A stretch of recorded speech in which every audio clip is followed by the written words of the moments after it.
So we are live now, both on Facebook and YouTube. Excellent. What about the links? Can we get those links to Mr. Basa? So if you either go to Facebook, Seacast TV, or All YouTube, right. Seacast TV. So if we can get the word out there, that would be appreciated as we get ready to start. Oh, let me find myself. All right.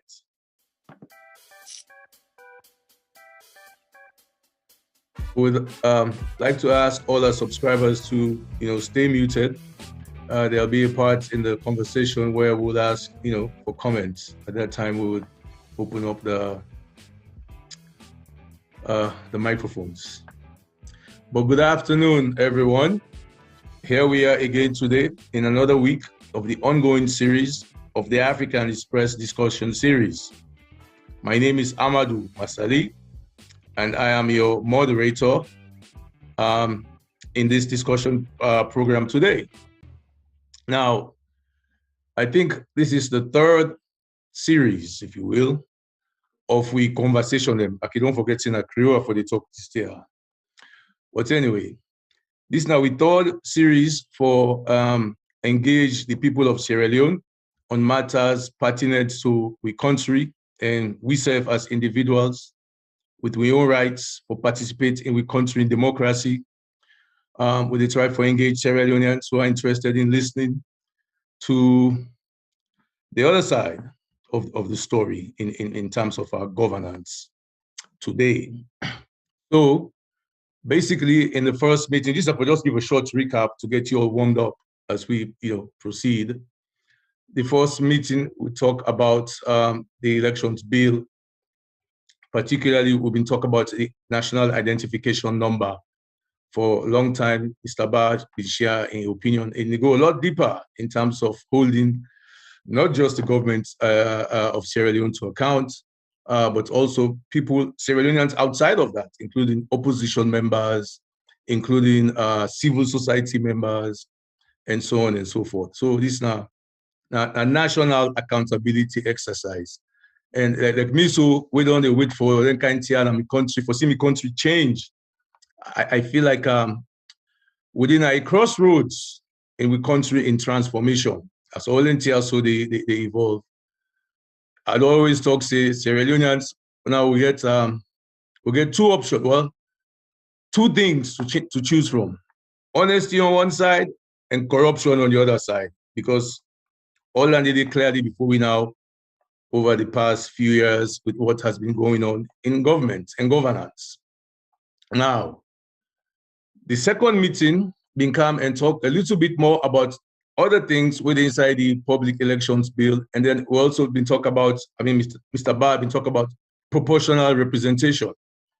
In fact, anything said Danny Naya, the kit himself inside the bill, like how people they try for discuss. Anything say there are deeper things. For example, the kind of rights where the president get for fire, the man can confuse the bill, but for fire, the commissioner or any commissioner at any time, and other stuff them within there. Also, subsequent to then two events, and they will get live on Zoom. You can get two conversations them with Cashbox, Ibrahim, Comrade Koita, and the People's Power. Yeah. So a couple of them conversation, and they also reveal a lot of things about what they go on in country. Me, the one that say, how is my and no cantina? Believe it, because until myself now I can call it me where they follow in book. I don't follow African newspaper book for 2 years. I haven't told you in the previous conversation. Mrs. I am impressed with the work and the courage and the inspiration where they give we all for make we try for do what right now we country. This is the term they say the rubber don't meet the road. We go for peak now. So we country to go, or so we country not get for go. So I know I can talk past the man we all come for listen to. When I don't do a lot of good work for well-meaning Sierra Leoneans. If you're a well-meaning Sierra Leonean, if you're able to appreciate the work where African Express don't do on behalf of all Sierra Leoneans and our true friends. So, Mr. Ba, me throat don't dry, me no begin talk itself. I want to pass the mic on to you, sir, if you're ready for, you see, what's I like, but then show us, because we know the plans, what we can talk about. I mean, we get a topic, but maybe this don't rehearse. So if you work in the, more, back in the book, foot, I like the natural, flow of the whole thing, because it's not God, the work with the do, and inside the arts, how they come out. Over to you, sir.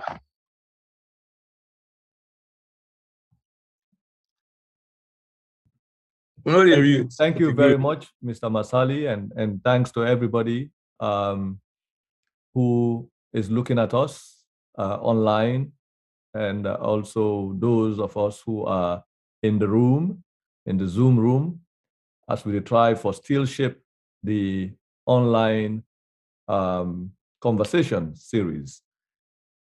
Like we said last time, we find out the reason why we decide for initiate a process for get community, this kind of communal dialogue, collective dialogue amongst Sierra Leoneans and also non-Sierra Leoneans, friends of Sierra Leone who have been paying attention to the situation in Sierra Leone. Now the fact that we find out, say, we get to go beyond just the reporting that we've been providing, the investigative reporting that we have been providing for the last 2 years, and try for interact with the citizens of Sierra Leone by explaining within the essence of we publications and how people for understand, and also call on people for take responsibility in terms of not just disseminating the information, but discussing the information.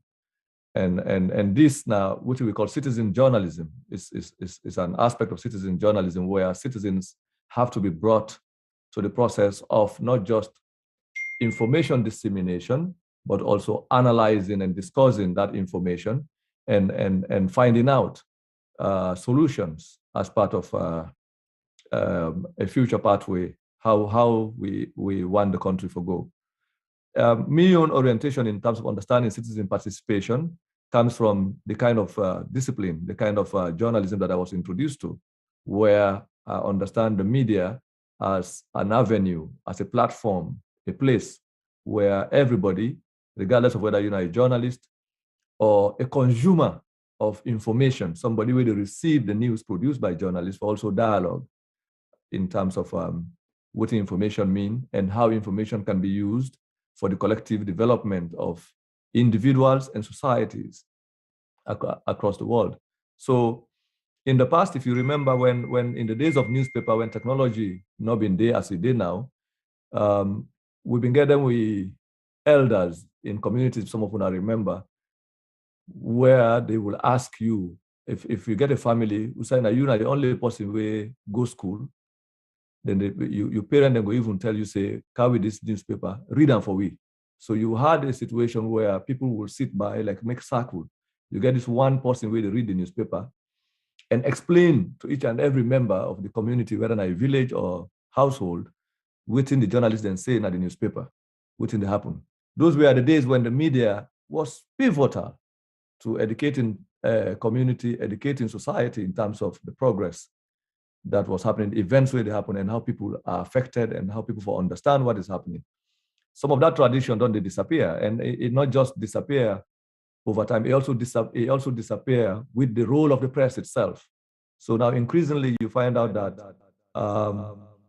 journalism has become corporatized. Profit has become the motive of journalists. So we don't move away from the traditional role of the media, where the media have been the vanguard, we constitute the thinking representatives of the society by educating communities and also informing society and leaders on the other hand, and also help for hold leaders accountable to the process of where people begin to look for money, just money and other kinds of interest.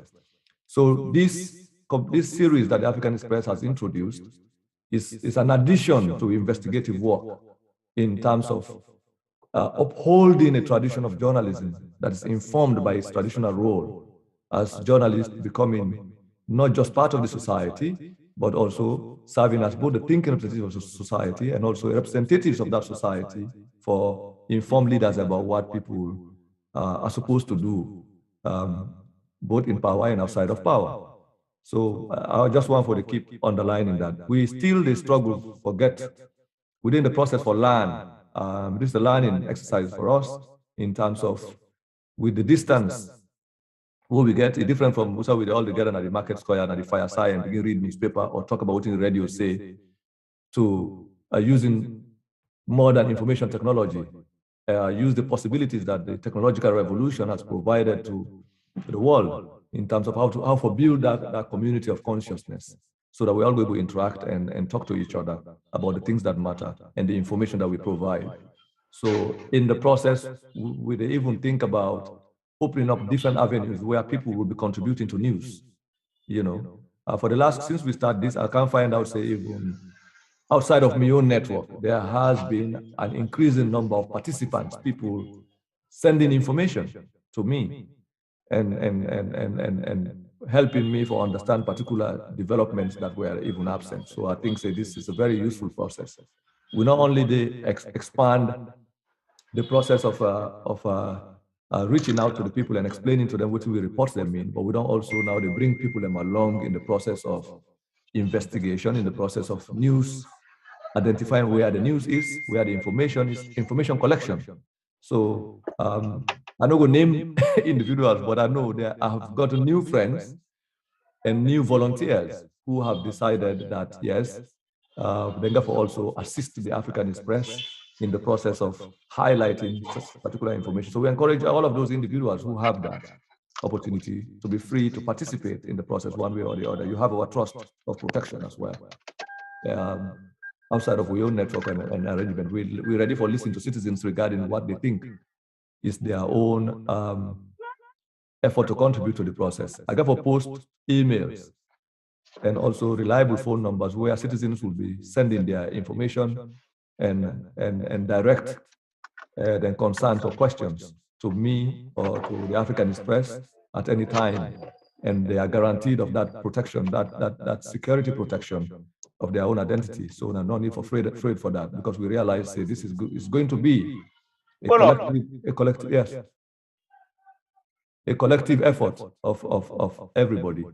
So I want to continue for Tankuna and also encourage those who are on Zoom to share the Seracast online. If you have a friend, this event is being broadcast live on Zoom through the assistance of Seracast TV. We cannot stop in commending Seracast for the bold step in coming up to assist the African Express and get out information at a time when politicians, both in the opposition and outside of the opposition, in government and outside of government, are discouraging their own supporters, their own members, not to disseminate the African Express work, for in fact boycott the work that we do. But we understand that, we know this is interesting because for when we started earlier, some time ago, I remember even before the Bio regime came to power, some of the APC people had accused us of being supporters of the SLPP,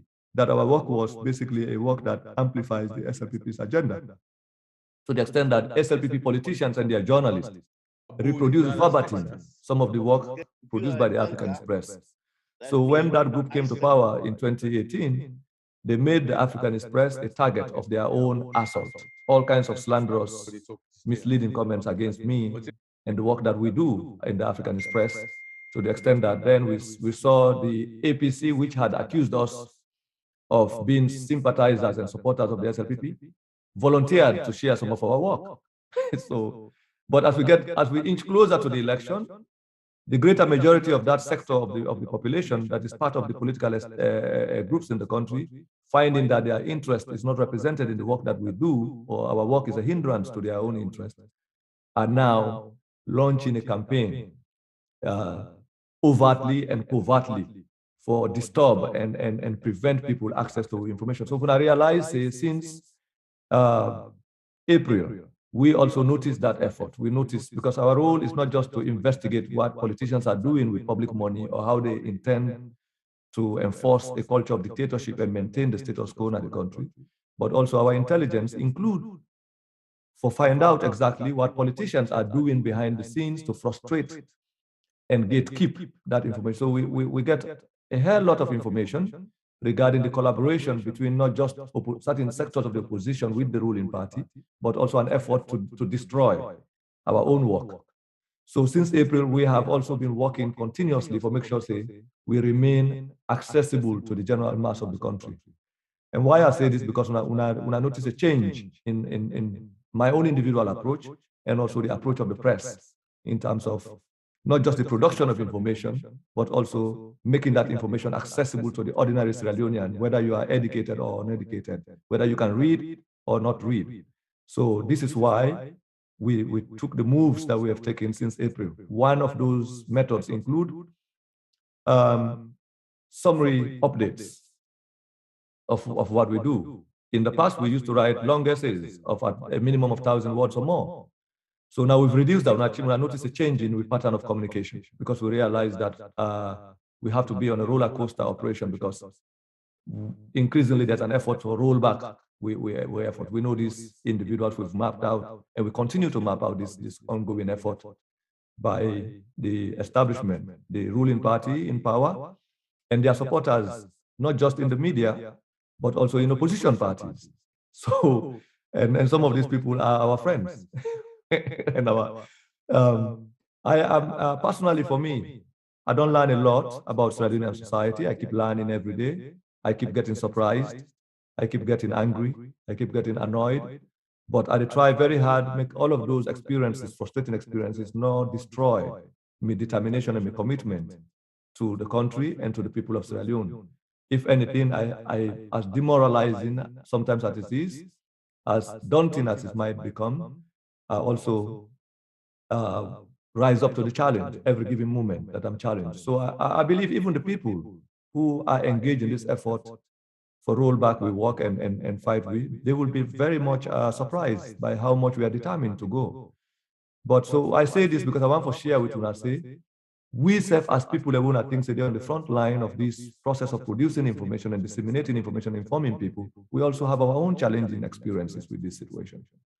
Some of that got to do with personal safety risks, the safety of our own families, the safety of our friends, sacrifices in terms of the things that we do to earn ourselves a living, and try for sacrifice that I'd say we don't already put with lives and with time and with energy underlying, and with name and family peace and family stability in defense of a country. And this is a minimum sacrifice that we get for pay.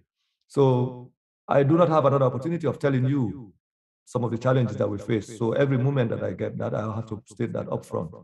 But I think we have made tremendous success, regardless of the challenges, tremendous success. We're making progress. And that progress is what keeps energizing me and the other people who are working behind the scenes. Some faces known. Of course, we're familiar with Mr. Amadou Masali, who took upon himself 2 years ago to volunteer that it will make respond as a responsibility of your own, as a daily routine of your own, for just make sure this information will be produced go. I am always impressed by his determination. As committed as I am, and as resilient as my spirit tends to be, but I look at him sometimes, I'm so, because at the sea, I'm not in parenting groups. I try to limit that, but at the sea, I get all the feedback of where he goes and the kind of insults that he gets day, 24 hours a day, just for sharing African Express. Two of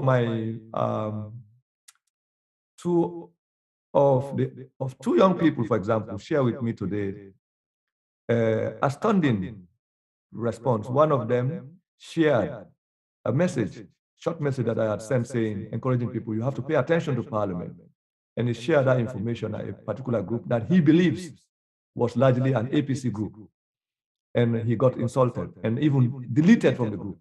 I don't get some of these complaints many times. So I told this group of young men and women who are devoted to the effort of disseminating African Express information to Sierra Leoneans that you do not have to be discouraged by that.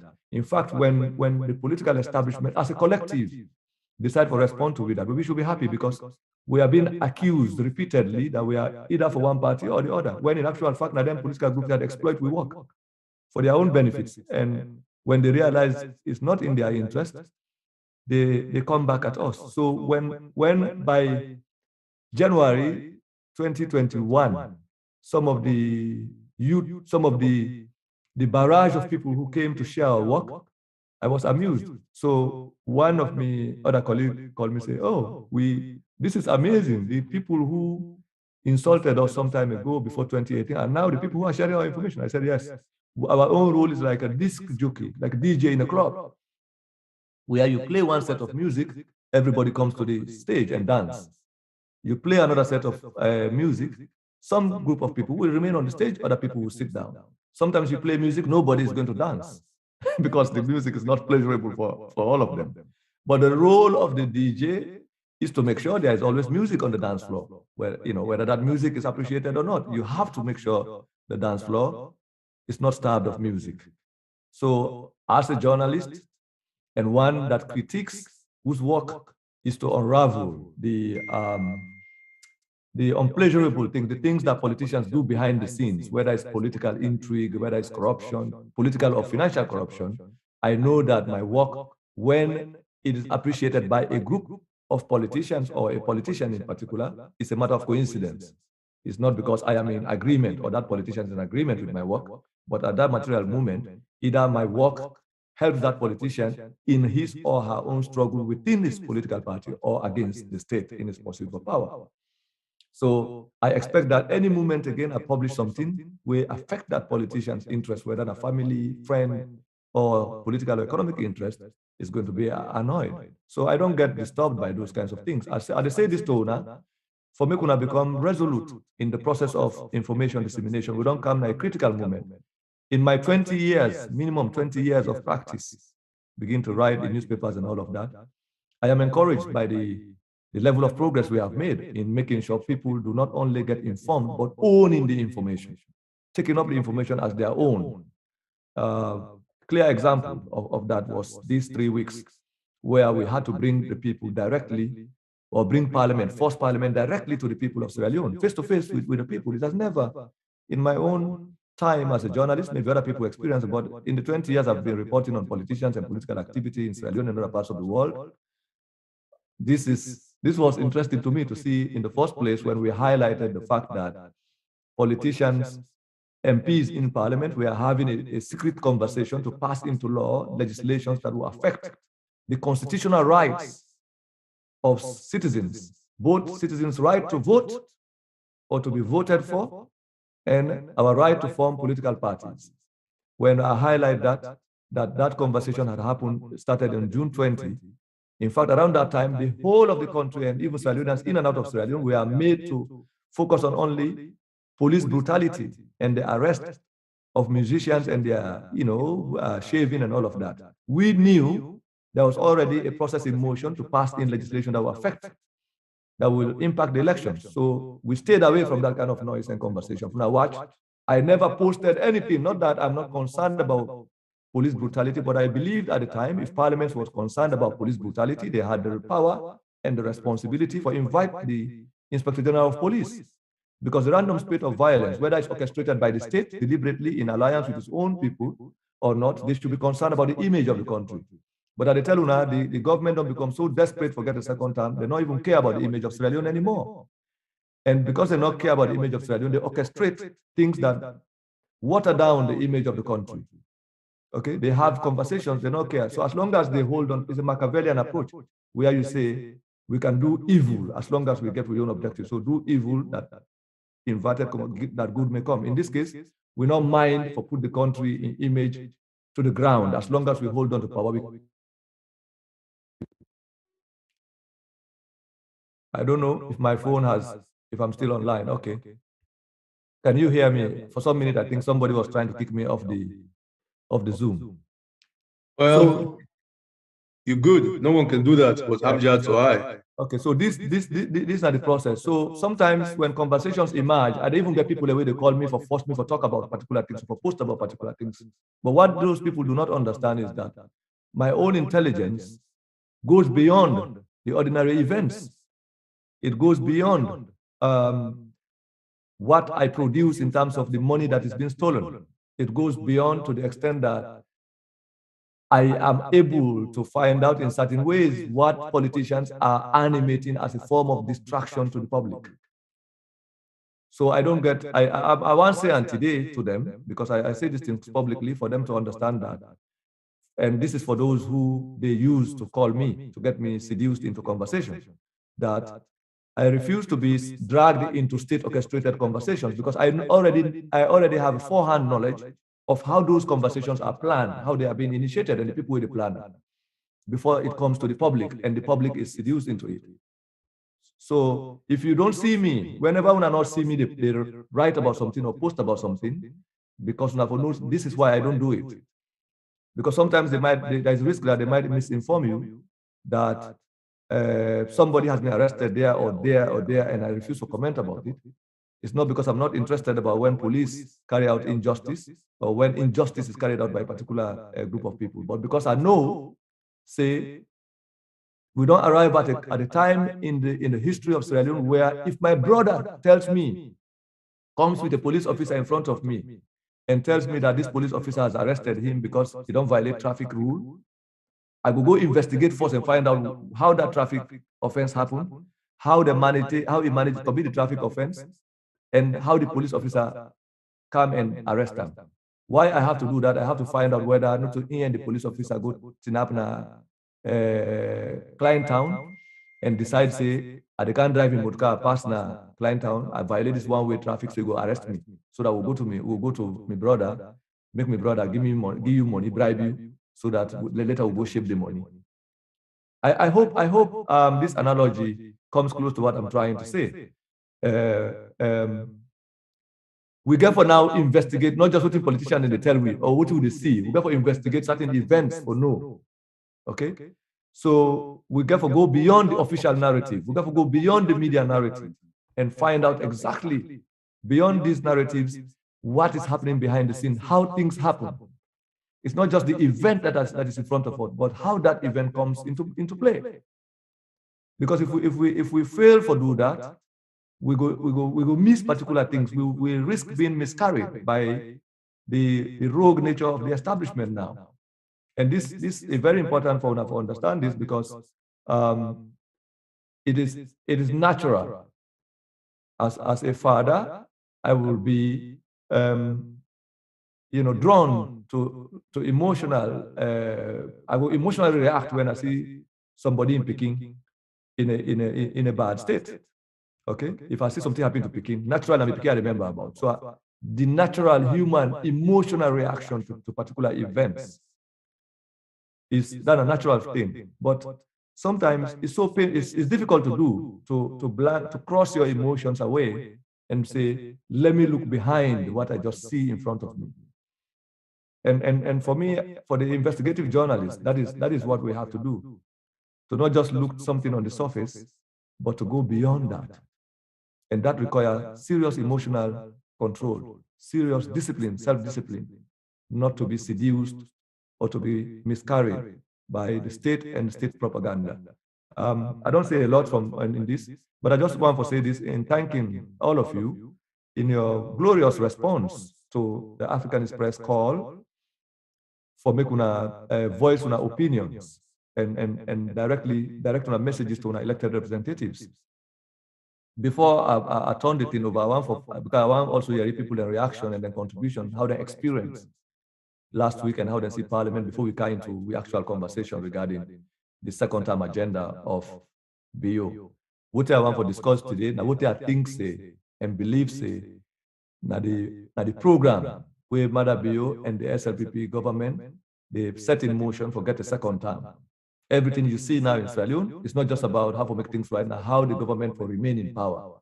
Now that we try for discuss today. So I want to share my own what I find out, and also my views around what I have found out and how we go understand this and also prepare for the events ahead. Already we don't expose the parliamentary approach, which is how Parliament with the state, they try to introduce a law where go prevent una for easily vote for the possible una want, exclude una from voting. Then a process for rig the election, the process of the second term, then the parliamentary approach. We don't see that drama is still ongoing. And I'll still encourage you not to take your eyes away from Parliament, not to take your eyes away from your MPs and all of that. So far, we've done great. We've done tremendously well in keeping Parliament to check. Me don't talk say, we not deny say Parliament a parliamentarian the way one for sell the country, no go sell them, but then go sell them in front of una.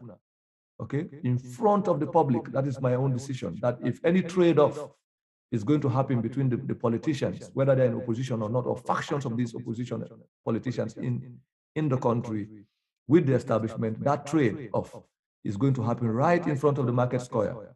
So I talk say, we don't bring Parliament at the Luma, okay? Now the Luma, now the market square, and then we bring Parliament. And I insist that Luma, we don't bring them. So then therefore do transaction right in front of now. And they have been unable to do that quietly.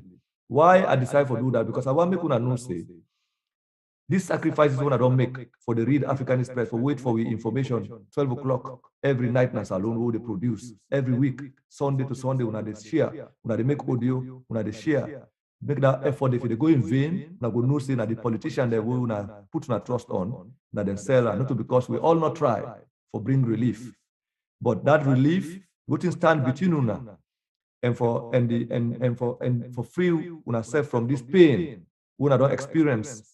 From when Mother Buchanan power, now the opposition politicians themselves will get hold responsible if that not happen, not because the African Express will our own individual effort will not try. So this is why you see these 2 weeks I decided to amplify our own effort by bringing you closer to a politician and face to face. Say, if them people are one for trade-off, we are suffering for their own benefit. We not make them do it in front of una. That is the transaction. And when I remember yesterday, in the process of the discussion, where the politicians were discussing the constitutional amendment, the speaker said they want to carry out a vote.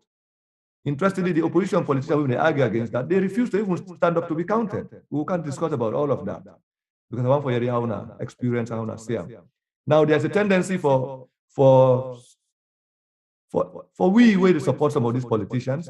Well, I mean, people who support politicians, we get a party leader, them, MP way they support because of a family member or you admire. We all get people we admire. We all get people who we like, whether they are family members, our friends, or people we see distant, who they admire. Me I get some journalists who don't admire, you know, and one still admire. I get other people in back we go admire the work what they do. That is how the world is.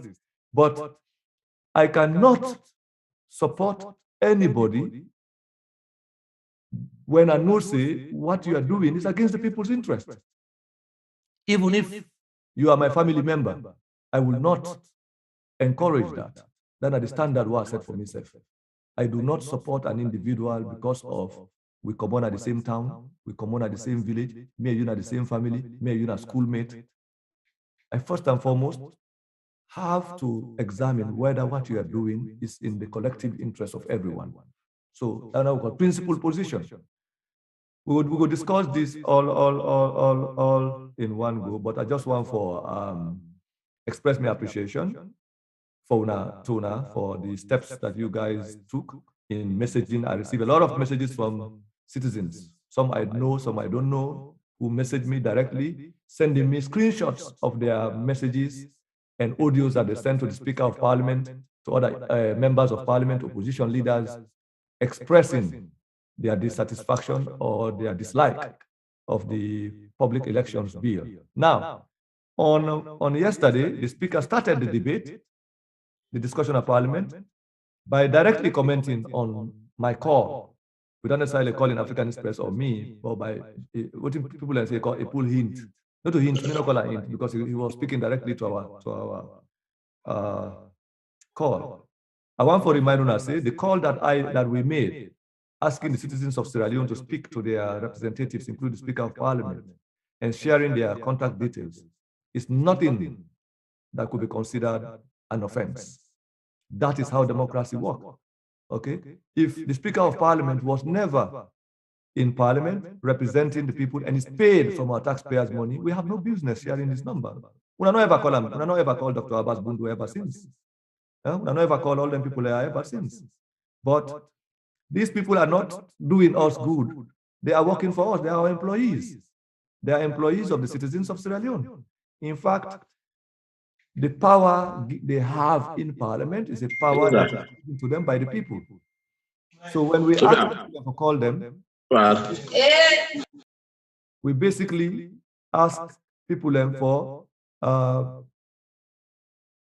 say them voice. This is how democracy works all over the world. And I'm happy that when I take that initiative, they do that. That is one way through which citizens can make their voices heard.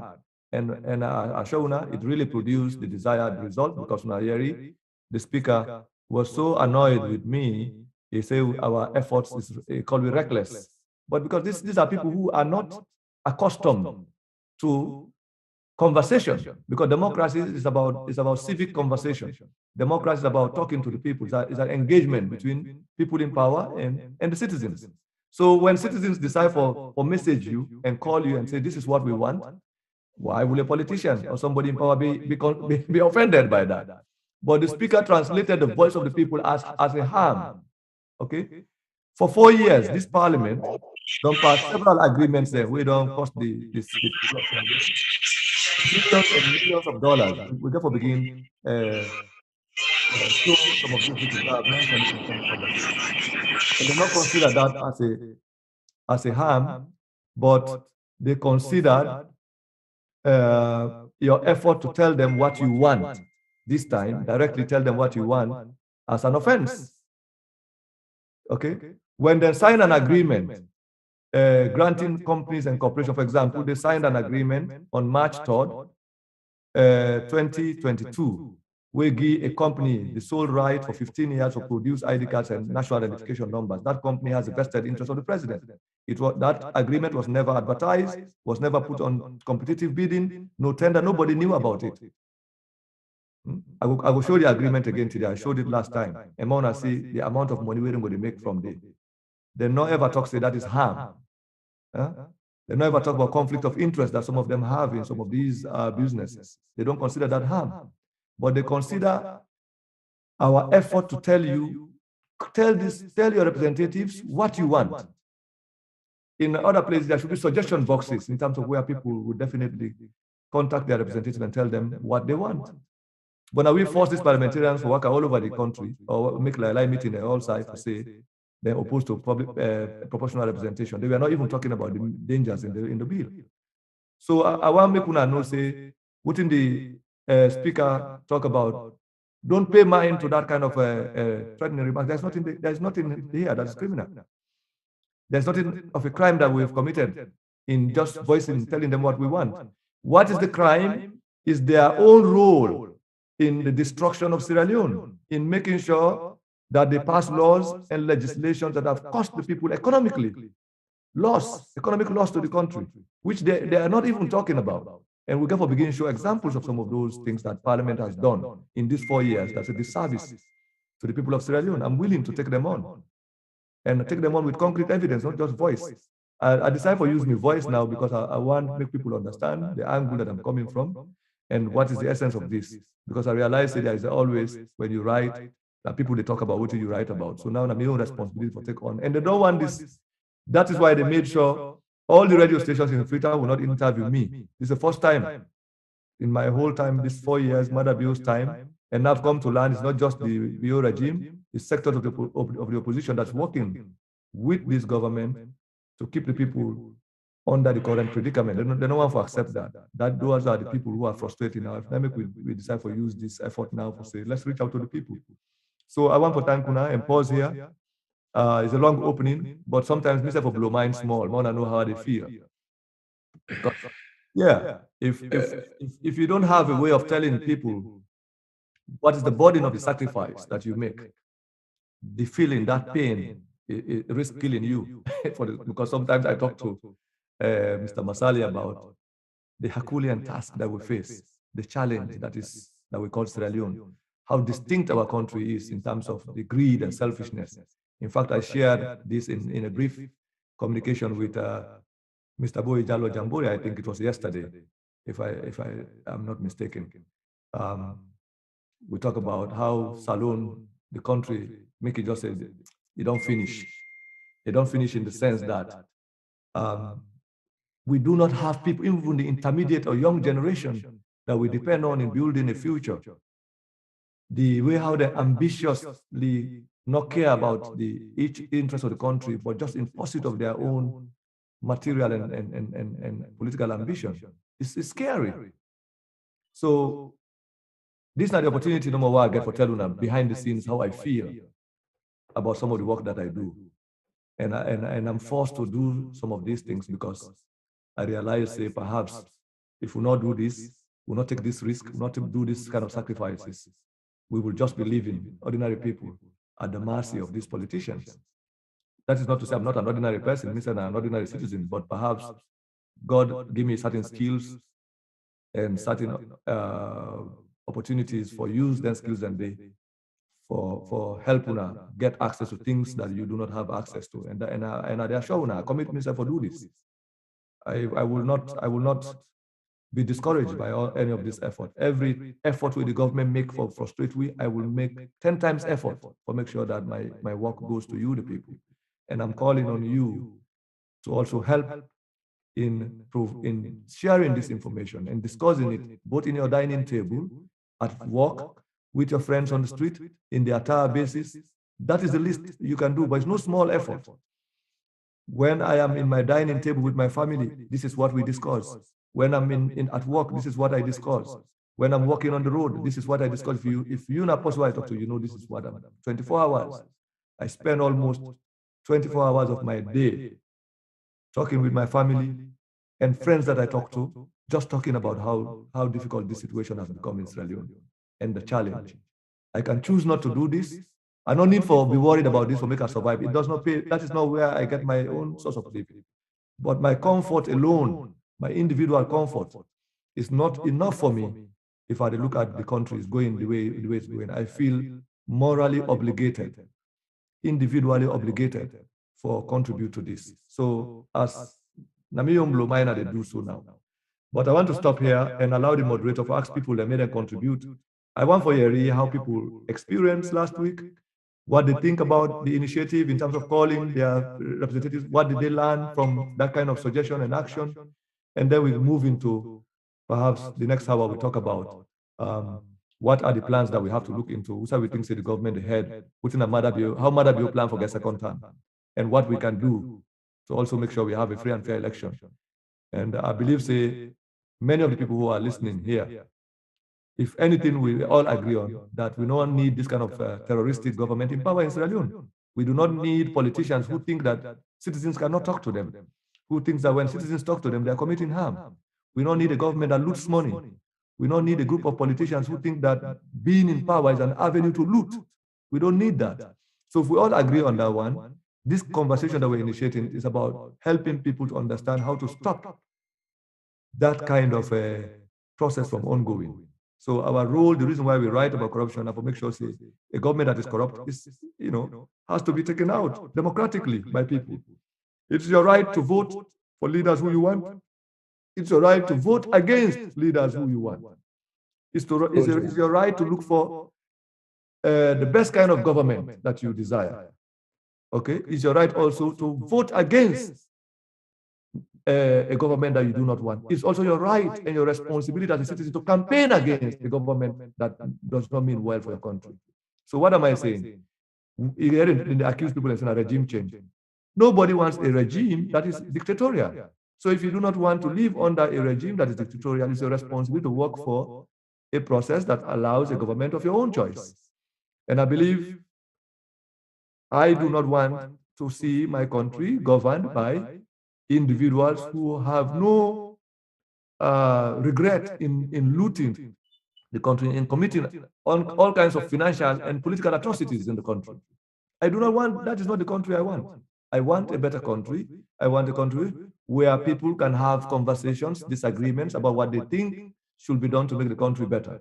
So any individual who tries to introduce a situation that affects the peace, the stability, and the individual progress of Sierra Leoneans, I will definitely make it a priority to work with Sierra Leoneans who are concerned about that situation to make sure it is stopped, because its continuation is going to affect every Sierra Leonean, including myself and my family and my friends. So I will canvass my friends and other people who share that kind of thinking, that we have to do what we can in our own little ways to expose that and stop it. And I will also use that skill and knowledge where I get for canvas other people who are friends of Sierra Leone so that they can be concerned, help us, because we live in a global community. What happens in Sierra Leone affects even non-Sierra Leoneans.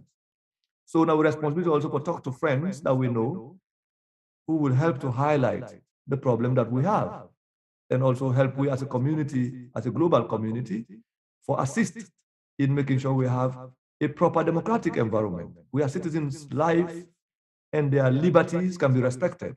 This is not a democracy. We're not afraid for talk about this. You should not be ashamed or afraid to say you do not want a government that is in power, that is dictatorial, that is despotic. It is your right to say that, a constitutional right. Okay? What in the constitution, what in they say, use illegal methods, but there is open conversation. This is what democracy is about. So I will encourage each and every one for no saying our responsibility, not for allow the country for continuing the path that it is going. And any individual who is trying to assist for make sure say them prolong the suffering of Sierra Leonean people, whether they are our relatives, our friends, members of our ethnic communities, we have to expose them.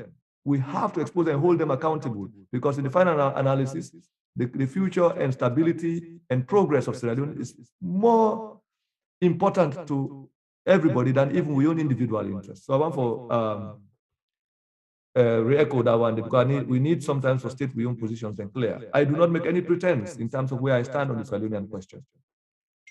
What I care about the country is about its peace, its democracy, and also the protection of the lives and property of Sierra Leoneans. I will not compromise on that, even if it involves coming up against people that I know are personally related to me, who are contributing to the suffering of Sierra Leonean people. I will never support them. So that I want for say and assure people. So over to you, Mr. Masali, and if people are able to make it good for us to interact and have hear from people how they experienced last week, the last 2 weeks, looking at Parliament, and then we move forward. Yes. Oh, wonderful. Wonderful. I mean, I not be one let you stop for talk, even though you talk, say, about 3 or 4 times you see you stop, and you continue on. And I left you let you talk. And then funnily enough, I think that my mind say, yes, I don't see Boku saying when they interview you, moderator them, then they give you chance for land, so something they even interject. Also just you, in fact, even people like AYV, when they do these interviews, they interject when the person, when they interview, they make a certain point, because they can want for you read their own self point so bad that they give you chance for land. So moderators, now for the take their style they are they show now. So, and also I will use this opportunity for utilize me moderator advantage, which means let me first go talk about what this man don't talk with in question with regard to over the past week. What me will say briefly is that I have never seen attention being poured on Parliament and their deliberations or discussions like we don't see over the past week there also. The whole country, they watch Parliament. People in the diaspora, they watch Parliament. If they watch stuff, they listen to waiting the deliberations, waiting they come out inside of Landy. And yeah, it's refreshing for me as a Sierra Leonean for see this kind of response when they come out from people and from all walks of life. And like I say, it's inspiring to me what I saw over the past week or two. Now, I want to turn it over to people that with their hand and they up. But I don't see say somebody hand it up, he puts hand on, somebody hand it up, he puts hand on, and that person that want to go to force. Even though I don't see now we line up Mr. Boy, Jalo Jamboya, and Mr. Andrew Kamara. A couple of people. So when you put your hand up, you need to stay up, okay? That way you can be in order. And if you put it up and down, it's a low sweep.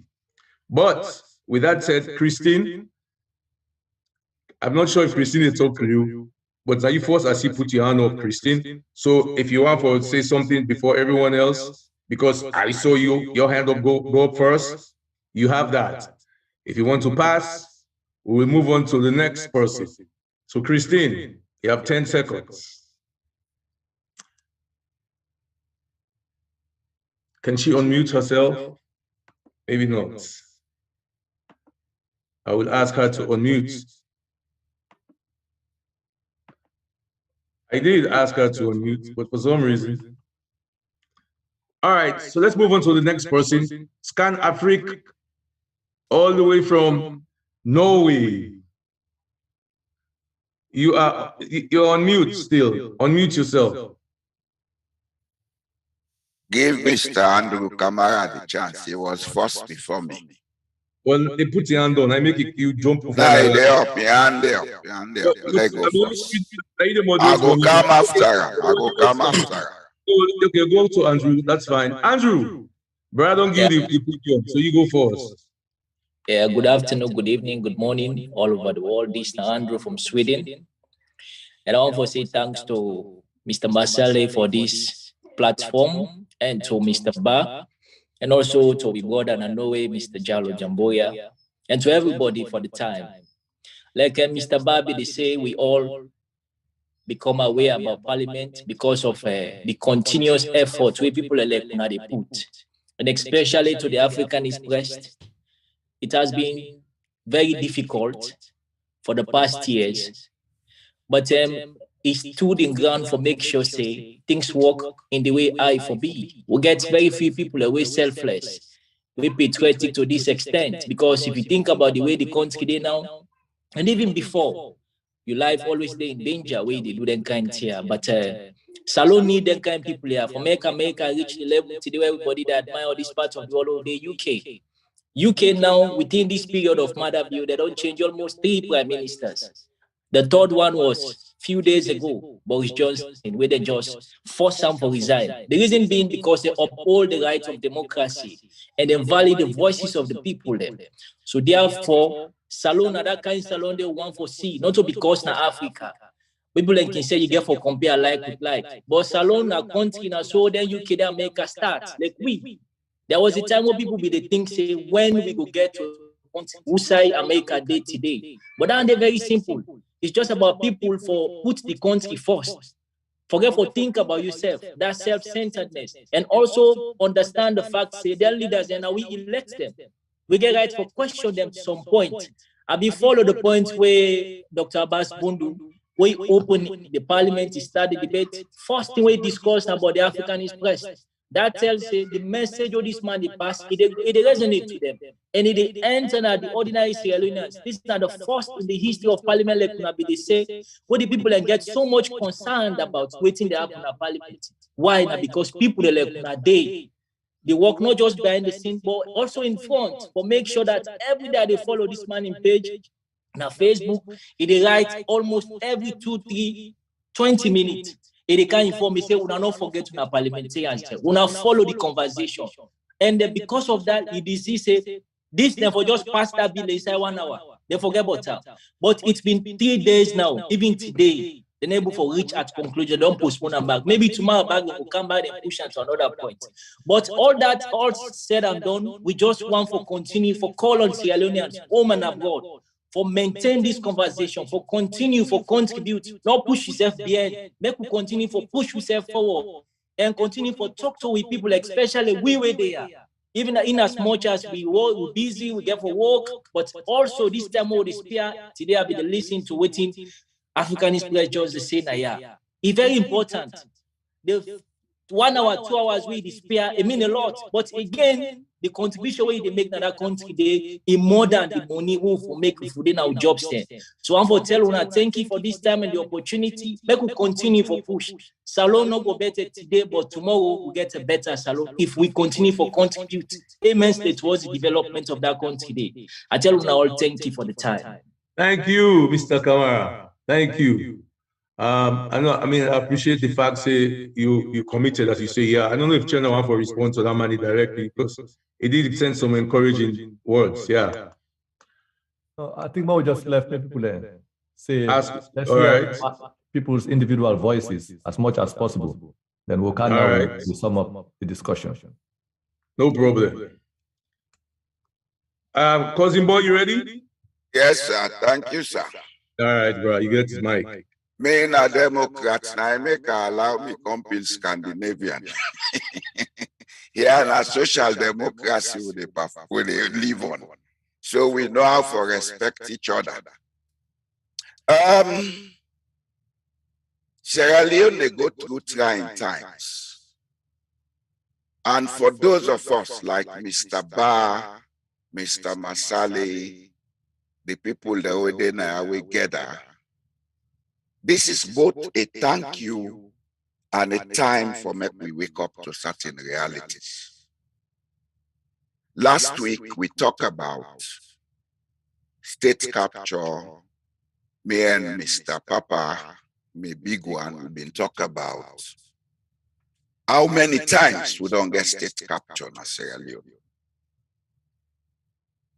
What he make with the get them conditions here, now because of the sociology of we society.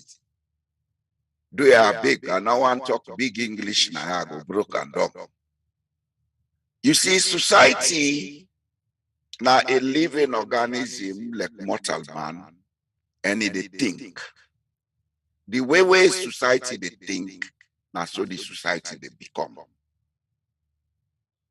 In Sierra Leone, as in Africa, we don't set a culture of subservience. That is, we put somebody before as leader and don't turn boss, you know, the servant. This is what is wrong about our governance system. You they see people them ordinary as they are, walking the streets. Tomorrow morning, give them office. They have bodyguards, they have everything. They don't change. That's very abnormal and absurd. And I need lead with to them conditions here what they see so. What don't come out plain from these recent actions? Not only the fact that the people they try to pass a message, say we have the power, not you. We only employed you. But it don't expose we parliamentarians. And I have no regrets about saying this. The caliber of parliamentarians is very low and abysmal. This is why a lot of things they go wrong in our country. I had one or two speaking, Algeri one in an interview where they talk say, if people and they agitate for the right, it's an insult. Who told that guy it's an insult? For God's sake, who told him that? I came to Norway in 2003. By 2011, I was elected in this country. As an elected person, I was just a commoner. I don't get any special favor. I don't get any special services. I was just a commoner. You see, if we want for see Sierra Leone go before, I think we'll get for begin Siam as it is. And we will, maybe they see the correct picture. We get a lot of work for doing. We get a lot of work for doing in the sense that we need for take patience and time and go down to the grassroots and make the people understand certain things. Because the summary of what's in the go wrong in our country is that the political class, irrespective of the party, they don't hold with people them to ransom. They have put themselves in a position as if they are demigods, responsible for the welfare of the people. Without them, nothing not happen. I want to assure them they are getting it very wrong. And in fact, then a setback to development in Sierra Leone. This over-dependency on foreign assistance, we able to stop them if the political class open up. There are people in the diaspora with a lot of resources. There are people in the diaspora with a lot of abilities to mobilize things. But if a member of parliament, they go talk against diaspora, do you expect us to go there with our resources? I saw a video, when they go talk now, then say they apologize. It'll tell you the caliber of people where they in politics. And so we get to talk to the young people, let them understand, say, development is a collective process. It no matter whose party the person they, no matter whose location the person they, as long as the person wish to participate, let that person be accepted to participate and be part of the process. Because this is what the politicians, then they stifle us alone. The political connection. Oh, now we didn't power. Now we for determine what thing for happen. It's wrong. It's wrong. Oh, now we in our home base. Now for determine how this thing. It's wrong. We need for begin tell with brothers then it's good. Salon na a country, not a property where somebody they inherit. If not property self then they inherit. Now 7 million people inherit them from the papa, them not one man inherit them from his papa. Now begin get that clear. Let the politicians then begin no see, then get for listen to we. As we say, get for listen to them. As a member of parliament, if you are there to make laws, now your duty for come to the people, talk to them, say, what make this law, then listen to you, then give them your idea. You go with them. But you know they go impose on the people as if you na kuru masaba. If you na kuru masaba, me na kabu masaba. And so tell me, oh masaba, I pass you. So, what you know they say here is, we have started making inroads, but we therefore begin take consideration of the issues them. What in are the real cause of the problems that's alone? Now begin find ways for address them. Across the political board, I don't care whether it's APC, SLPP, NGC, or whatever party, there are problems in Sierra Leone. The caliber of the politicians them not up to date for nation building. Most of them have the caliber of self-seeking. Me. So we get for note that, and we get for do everything possible. Let the young generation come on board. Power belongs to the people. That don't mean say una they gonna treat go fet. But like what you don't do so, it don't put them on the toes, and we are going to continue to improve on these strategies. That's right. Whether they like it or not, I send message to parental, block me. But I want to tell him he has made his greatest mistake in life. Blocking me is the, I don't know what words to use, but you have only put yourself in a corner that you should not belong. Because maybe being a friend of mine would have helped you to improve on your capacity. I sent to Kotabas Bundu, he not block me. But here they get a message, do a Koto. Let we try now. They don't say we the pipe salon, but let's try now, let's make salon. Very nice. Very nice. Very nice. Myself, Abbas Bundu na my uncle. So Uncle Abbas, we did every today, we say they Uncle, now we cousin, now we uncle. Right. Now we cousin, now we uncle. You know that. Me as I be Abbas, Uncle Abbas, for me as small bobo. So me says off one for send message, a friendly message to me Uncle Abbas Bundu. So they are they'll do what's right for country this time. We don't have for a reader what bulldoze again come on up at the end. Because yeah, the people in Boku now for bulldoze who they watch and they listen. Okay, Mr. A. Conte, are you ready to receive the mic? Yes, well, good evening, my brothers and sisters in the forum. First of all, I say good day to me brother from Scandinavia. I lived in Norway for 17 years before I moved to the UK the last 20 years. So, Mr. Jallo, I know I go Norway 1987. So that before you come, but I know few people that will know you. Now Oslo, them, so Miss Scandinavia, brother Sotabro, Guda.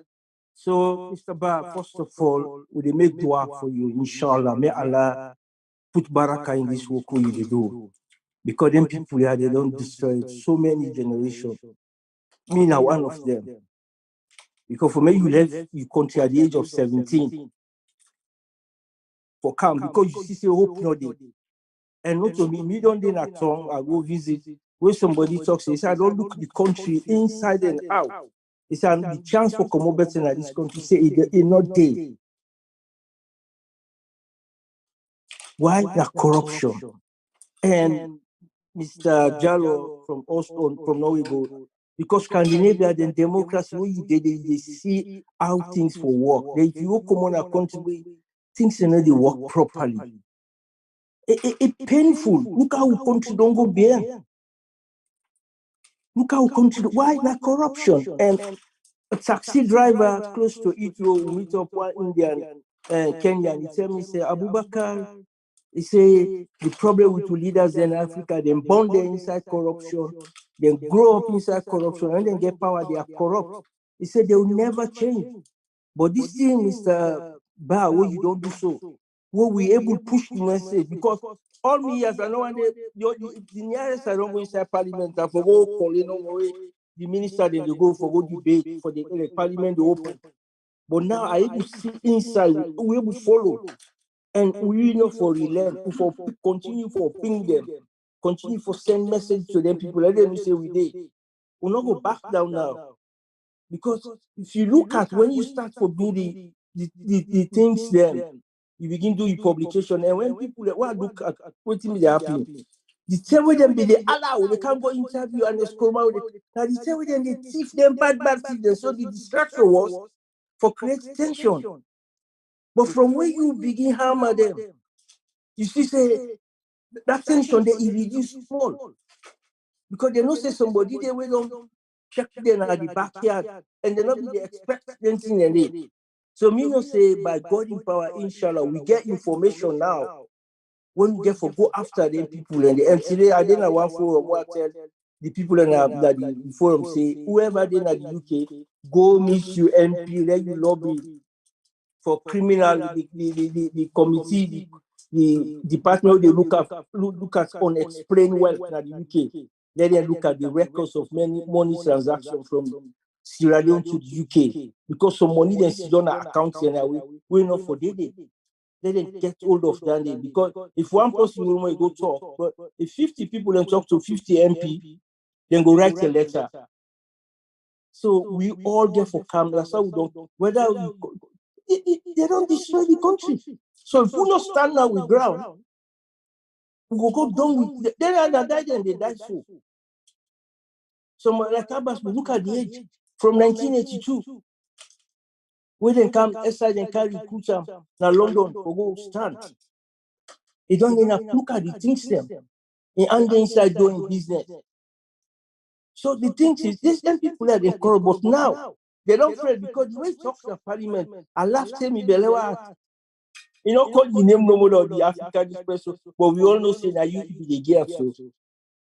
So collectively, we all get for joy. Whatever somebody they do, they will spread the message. They will put people they know. And if you say they'll not be able to understand this technology, they'll not be able to understand what this technology they do. And like you always say, 1991, where Bill Gates say mobile phone trying to solve the communication problem of Africa. And now don't happen. So now no government no they in Africa where you cut the internet cable, say let people in Africa let them not get access to the outside world. But now we just continue and I pray say may Allah give you long life and good body, may increase you in knowledge, make you give you go spread information, make the thing go across because we need to do that. If we not do that, we own generation, we don't go now. We don't get for you say if you pass 50 now, you know, anytime you left the dunya. But the one they will get for calm. You know, the things that we then guys they don't do, you know, let God help the country, let God help the people. I know they say for pray for Sierra Leone. I say no, I know they pray for Sierra Leone, I pray for the people of Sierra Leone. Because Allah subhanahu wa ta'ala will create the universe, now fixed, they know they move. But now the people that we Allah fix now the country that they will pray for, that we all pray for ourselves. So let God reward everybody, that we continue collectively, that we go together and push this fight. Okay, then now that my brothers and sisters there. Thank you. Thank you very much, Mr. Conte. And most importantly, thank you for the prayers for the Africanist President, editor-in-chief, and we then supported them. Because this is risky business. Like you said, don't they talk over and over in some of them program they also, you know, let God look after we all. Mr. Amjad Ba, I've been see say you hand it up Sierra Cast, but it's in your productions, man. So you hand it up before Mr. Conte yourself. You ready for talk? For you say get message for share, Now more of a concern and something why they ask, channel for comment on. And that is looking at the real value of any vote. Because so far, for the past years, people in the vote politicians, and also politicians, they can through coup d'etat. But so far, we don't see any difference. So can we step back and say, what is really not the value of the vote? Is our vote going to make a difference? Because now we get SLPP, and SLPP to some extent is not doing right by us. If we vote them out, are we voting in another squad? We will be by us, we will do good by us. So what really is the value of our votes? I think that's an excellent question. Cherno will definitely handle Andy in terms of the value of the votes. But what me know, I don't talk over these past few months with people that can raise similar question. Now for say, well, we're going to look at the lesser of evils, because bad governance pass bad governance, and they will all know that today. But Cherno will address them, I'm sure, in a roundup. iPad, I don't know that an iPad. But you hand it up. We want to give yourself a few minutes for offer your thoughts. Don't forget But to I want use to make a stay. Yeah, Namin. Okay. Now Yusuf Fujalo. No, I don't answer, Namin. iPad. No, we don't go with you. Are Yusuf Fujalo back? Are you back the iPad? No, not to me na iPad. Yeah, that's also the voice standing. That's what the voice standing with me, Sabi. Okay, let me mute back. Yusuf, unmute again, please. Yusuf, the cow All right. footprints in Okay. the house. Welcome. Yes, sir. Yes, sir. First of all, I tell you plenty take it. Sorry, I'm not there on video. Usually, say I go like for the on video, but I'm not there on video right now. So, there forgive me. But I just want for first of all, thank you for hosting this, and thank you, my elder, boy, Jalot. Thank you so much, Brother Cherno, for all the hard work that you're doing. But there's two things where I want for raise. One of them, hopefully, St. Cherno go able for maybe address, or maybe even you, Mr. Marcelo, go able for address this as well. Well, the first one gets for do with the first one gets for do with the issue of this the electoral bill where they so currently na parliament. That is amongst the many things them way they look say for repeal or change or whatever it is within the electoral bill. In my own view, yesterday, for me, I think them probably passed the most important bill. Why make us say so is that yesterday they passed the one where they changed the what is it that forgive me because I don't know plenty but the legal terminologies then do. But then say then change the word from say it then go sack the president gets the power for sack the electoral commissioner for bad or for misbehavior. Then change the word misbehavior to gross misconduct. Now, in my own view, I feel to say that they missed the mark. In that, we'll get for consider for say if the Auditor General then sack him because we know it is not suspension anymore. If they sack him because of gross misconduct, we up till now the body way the president set up not able for come up with any sensible suggestion up till now for prove gross misconduct. But then they still lead on. Nobody really discussed that one day. Now they don't put gross misconduct again for say if the president see any gross misconduct, they go sack the electoral commissioner. To me, for change the word, not to the issue. I think we said they missed the goal. Like we put into it for Botskidi, he missed the whole. Is for me, I ask the question in that why make the president get that power day for sack the electoral commissioner? That for me, that the big question we don't miss so yesterday. Because in missing that and addressing that was, no, not to the president forgets that kind of power day for sack the electoral commissioner, especially when we look at the record of we current leaders them or leader we get. And I would say even past leaders as well. But when we look at this current one we get, for miss that moment, they for say, no, not to the president for do this anymore. Make we set up a different body where independent will go able for hold the electoral commissioner accountable for any mishap or any mishap within will go happen or we might happen within the election. Forgive the president that power day. To me, what's then they do so right now in Parliament, na 6 of one, half a dozen of the other. The money just make sure it's the number now. But when it's all said and done, still the president gets a power for literally rig the election.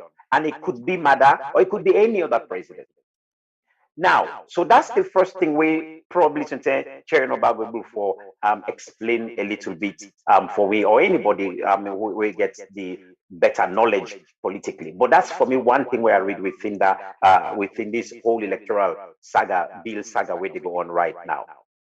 So for me, the NIN and all these other things, these are all small things. I think missing yesterday, addressing the issue of the president having that power, for me, that's the biggest challenge we'll get for can face in the very near future. Okay. The second thing where I want to raise is that it appears to me that I would diagnose a lot of we current politicians, leaders, even in the past, let not just say current, but even in the past, all of them seem for suffer from a disease where yesterday now coined the phrase disconnectivitis. Disconnectivitis simply means for me that they no seem for able for connect that every dishonest behavior or every act or every inaction we then do inside Parliament directly connect to young people being deprived, food or hospitals going in disarray, or young people running away from Sierra Leone, going on Temple Run, and them being abused and mistreated in many other countries around the world. A convenience for make me blame other nations, for example, they're racist and this and that. But in my view, if us not sell you treats not go buy you, if these parliamentarians would behave with honor and dignity in how they address us, in how they treat us, whosoever we travel as Sierra Leoneans, people then will respect we and go take them out and deal with we. Now, in this case, I look at Sierra Leone specifically, but I will take this one right across the board of Black Africa for passage. So it's not just a Sierra Leone issue, but for the sake of this context for the inside, I did look at Sierra Leone. In other words, I implore, I call, I challenge with politicians that they owe it to the younger generation at least, that they understand that every single time they make bad decisions in Parliament, it affects so many generations of young people them we either not come Sierra Leone to don't born in England so, or the one the way they inside Sierra Leone, where they look the place and say, you know what's better than the so make we come out. It's all directly linked to how then they behave na parliament. Now, me only two submissions down the way I get to this. Then somebody go throw a better light on this. I'm open to that.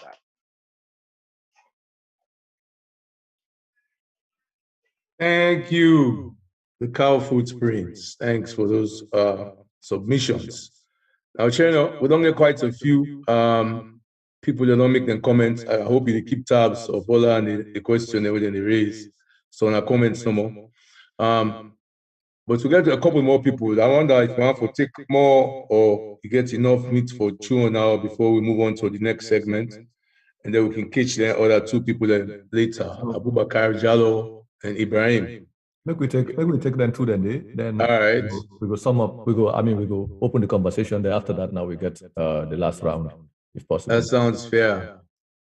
But all right. So Mr. Abubakar Dalaba Jallo, you able to unmute yourself?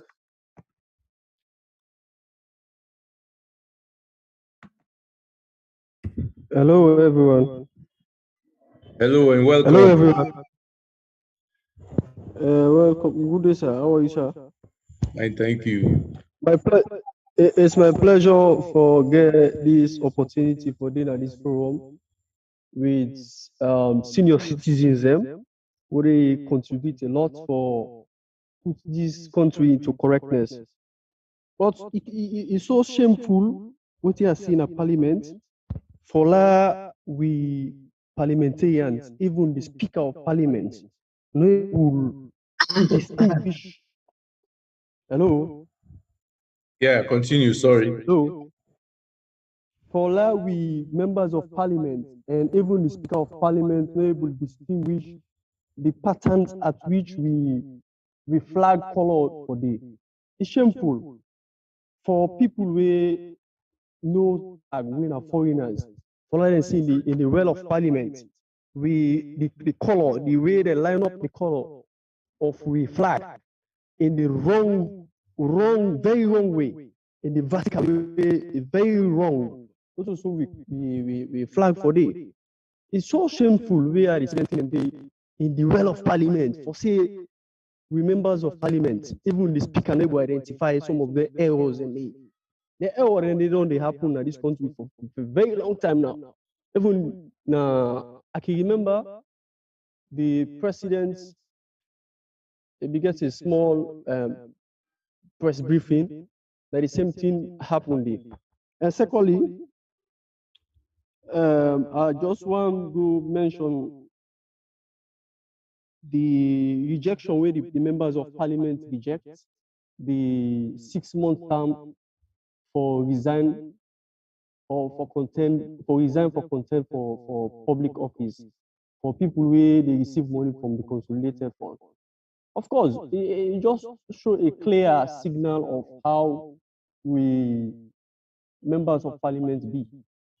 We members of Parliament will get no one's people where good they collect money from the consolidated fund and resign 6 months before they can contest against them.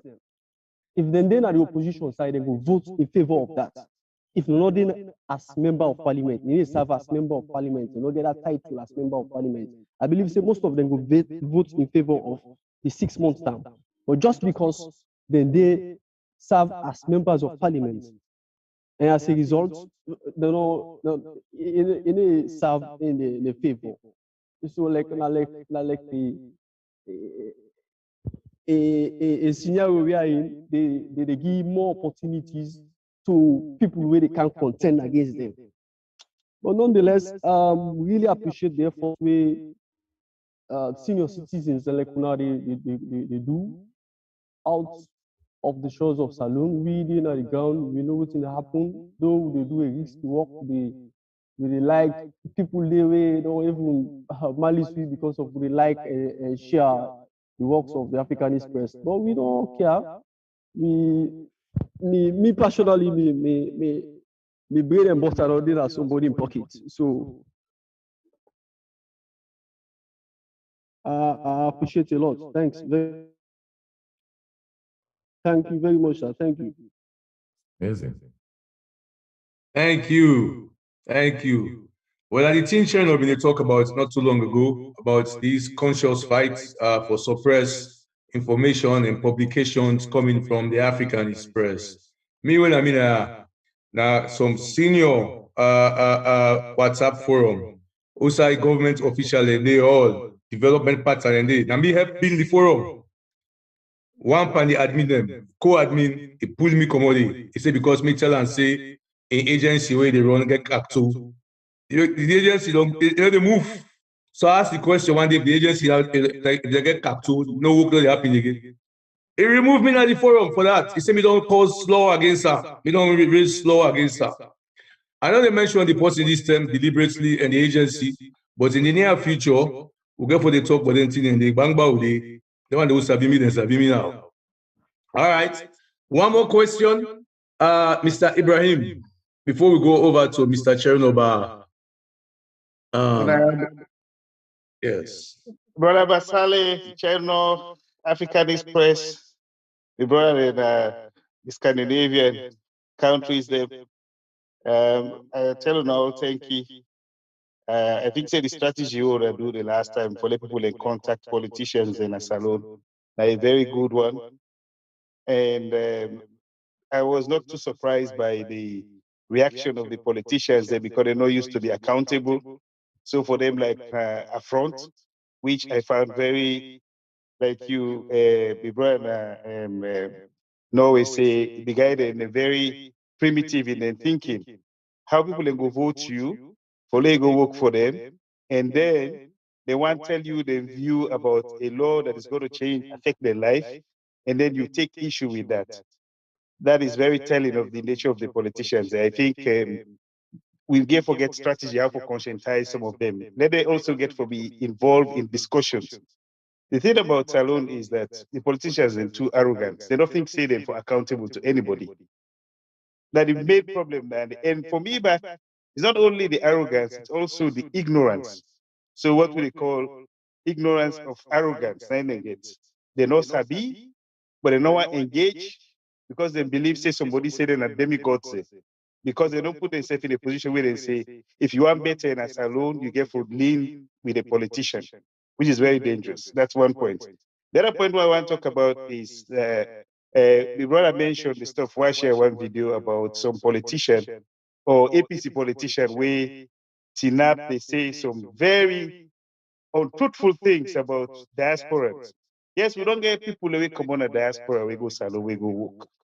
We know what thing they do. Na my own man, na paddy, them get a role for do, where they no sabi, they no be they do work, na ya, or something have been recommended. They go get a, they don't know nothing about public service. They don't know nothing about governance. They don't know nothing about government. They go get a job then feel saying I for go reap the system. Me go Salon 2019. What did I see the way the Salon government they operate, whether they give people a job, the type of privileges the willing guy and get. Even the most advanced country in this country, they need to do one for the civil servant. Me not top civil servant in Ireland here. But I don't get the same privilege. I know they get free motor car. I know they get free petrol. And I they go work. I get time for go working for Komo. And I they work extra time certain things in the day. But then they don't get that. So that's not something we need for change. They get for change, they get for change their privileges. Why make them forgive somebody? They go pay you salary, then at the same time back, they give you money, then give you petrol for go work. Why?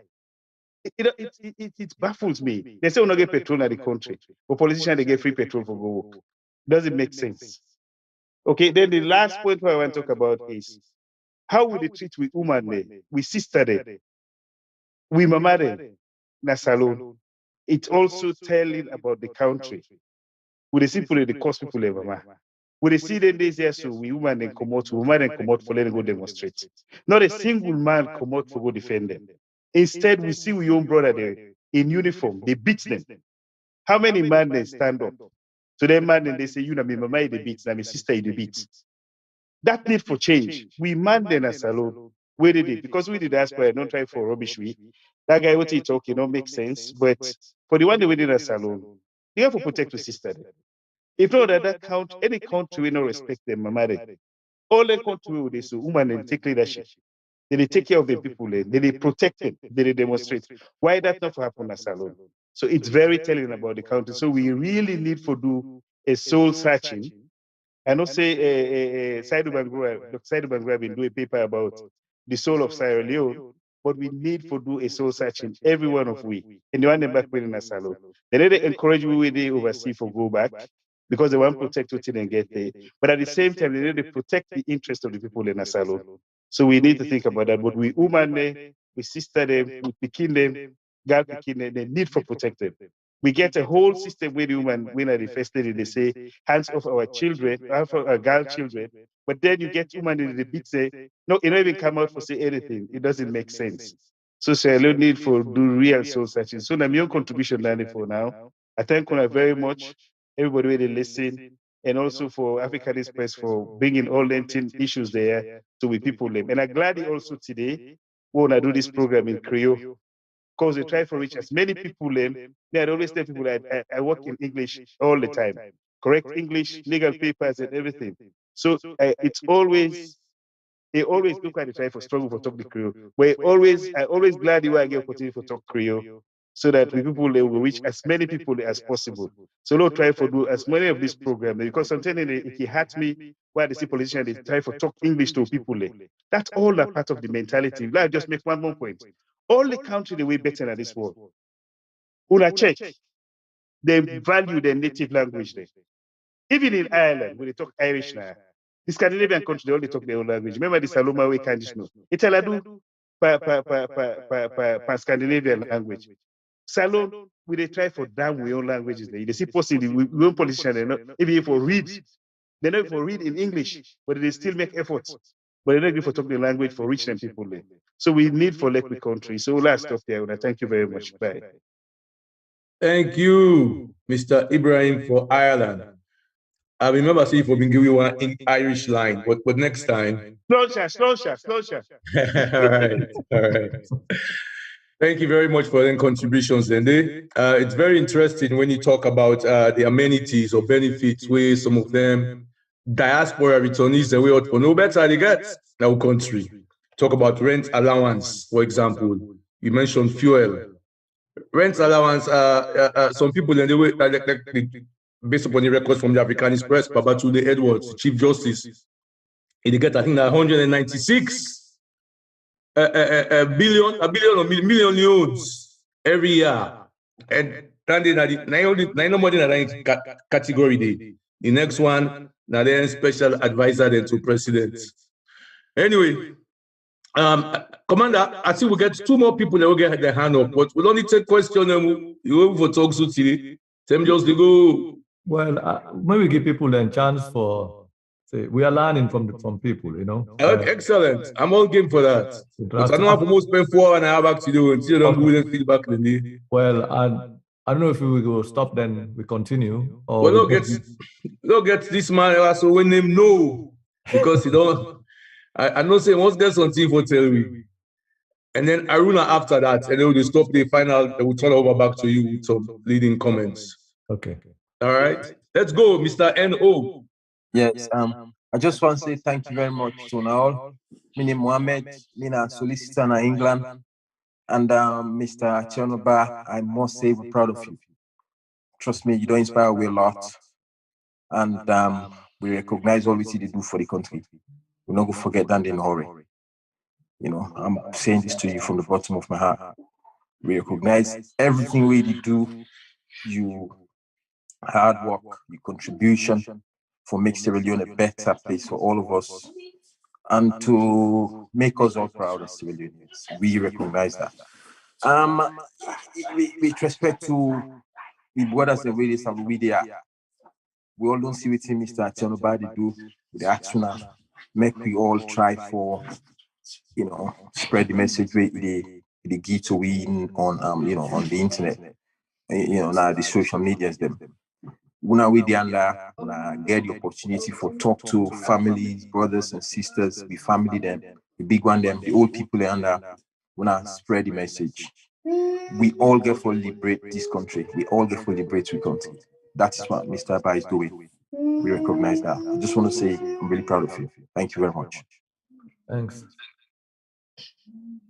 Awesome, awesome compliment. And then kind talk take you want make me cry. I don't like that too, Mr. Nu. How do you bring that kind talk in? But that was well done. That was well done. I mean, Mr. Also sometimes like they say, man, this guy also, and he doesn't stop. Pesky guy, pesky information. But as I can say again, we are at a crossroads in our country's transformation. This junction, how would they so? We'll get for see what's in the commodity. But we are moving on as a nation. Aruna, you know, the last man before we get to the break now. So ask your question quick or comments, and then all right. I don't know if you hear me there. Yes, we do hear you. All right, very good. And I really thank my effort. I not being interested in any of this, not to follow politics, none of that. But actually, waiting to trigger the instinct into following the activities they are. Now the character we the Bureau administration plays on our constitution, and that make some of the communities to get interest into following. Removing those people, whatever it is, when it comes to office initially, all the way to this point. And I think yesterday, when we logged in for make we see it may happen at the Parliament, and today also, I noticed there is a drop in numbers. Yesterday we went up to like over 1,000 people on GYP. And today we are like 400 or so. And I believe if we continue tomorrow, maybe that number will continue to drop. And the less people in the monitor or fix the way they happen, it creates a potential to make them decided for do or within actually they go likely for do. Because they say that for say this. Why then get interest to amend the constitution? Because changing a word to gross misconduct 1 year to election without even defining waiting the gross misconduct mean. Why is that really relevant? For making them move the number from 4 to 5 electoral commissioners, is that really warrant that we have to evolve into the constitution 1 year to it? Of course, in the opening of the speaker, in the make it clear say the PR system not going to be part of a debate. Okay, but that's not the only thing. So there is still yet, even before this time, that there's a strong interest why they want for manipulatory minds then, let them get away into changing the constitution if we blink our eyes from watching, waiting to go on into that ground. And back to what Mr. Cherno just said, I think polling we parliamentarians there completely legal, and if we still get those numbers, as long as the debates they continue, I think it's still there upon us. So let we continue for the polling. Because I say, this constitution will bring Mother View to power. It's the same document that I have hope till one day it will bring me brother or sister to office. One day it will bring me home begin to office. And if that very constitution is being tampered with, it will bring people like me who are not interested into politics, but see the hope that I once had for my own child or my children is now being put into a scale. When that faith will not be able for shoulder, I have to be concerned into it. And yes, they live abroad. There was a time I go salon almost every year, at times twice a year. Let's say for the past 3 years, I just make up my mind. As long as you're in office, I have to stay away. Don't say I expect to say if I go there, I will be arrested. No, that's not the point. I'm not getting where I feel say I do to the president or the minister. But just that the instability that maybe I should I go work on a golf spot and somebody go grab and begin to run around, I go find myself traveling. And nobody know the way I go call or go report. So now I just decide for wait. And I don't think I'm the only one with that mentality. So if many of us will get this thought process on our mind, and we also get the means we will be able to correct that situation lawfully, by what we do. I think we also put our hand to the hand so that we'll get a home for counterpart. We'll get a place we will call home in the near future. But thank you all, and I really appreciate your efforts. Thank you. Thank you. We appreciate all the comments that we don't come in. So at this time also, we go left channel for respond to some of them.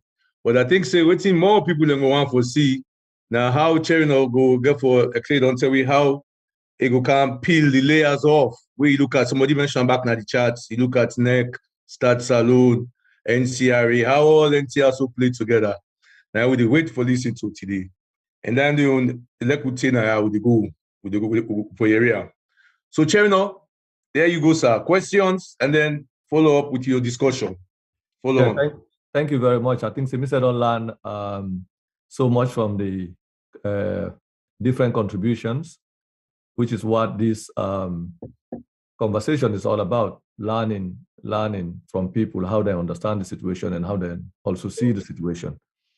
So I think we will just, for the sake of time, go into basically the developments. One thing at the beginning of this conversation, when I remember during the first discussion, where we mentioned the fact the Public Elections Bill and the Political Parties Act of 2002, the Public Elections Act of 2012 and the Political Parties Act of 2002, Parliament, they try to bring amendments to those two secondary legislations, and they want to do that secretly. And why we've been saying that? Because in our own process of looking at what was going on in the country, in the middle of so many distractions, beginning in April, and the distractions have been really many, including the unprecedented court decision for dismantle the executive of the All People's Congress. That also around the same time, beginning April, May. So this chronology of events are not accidental events.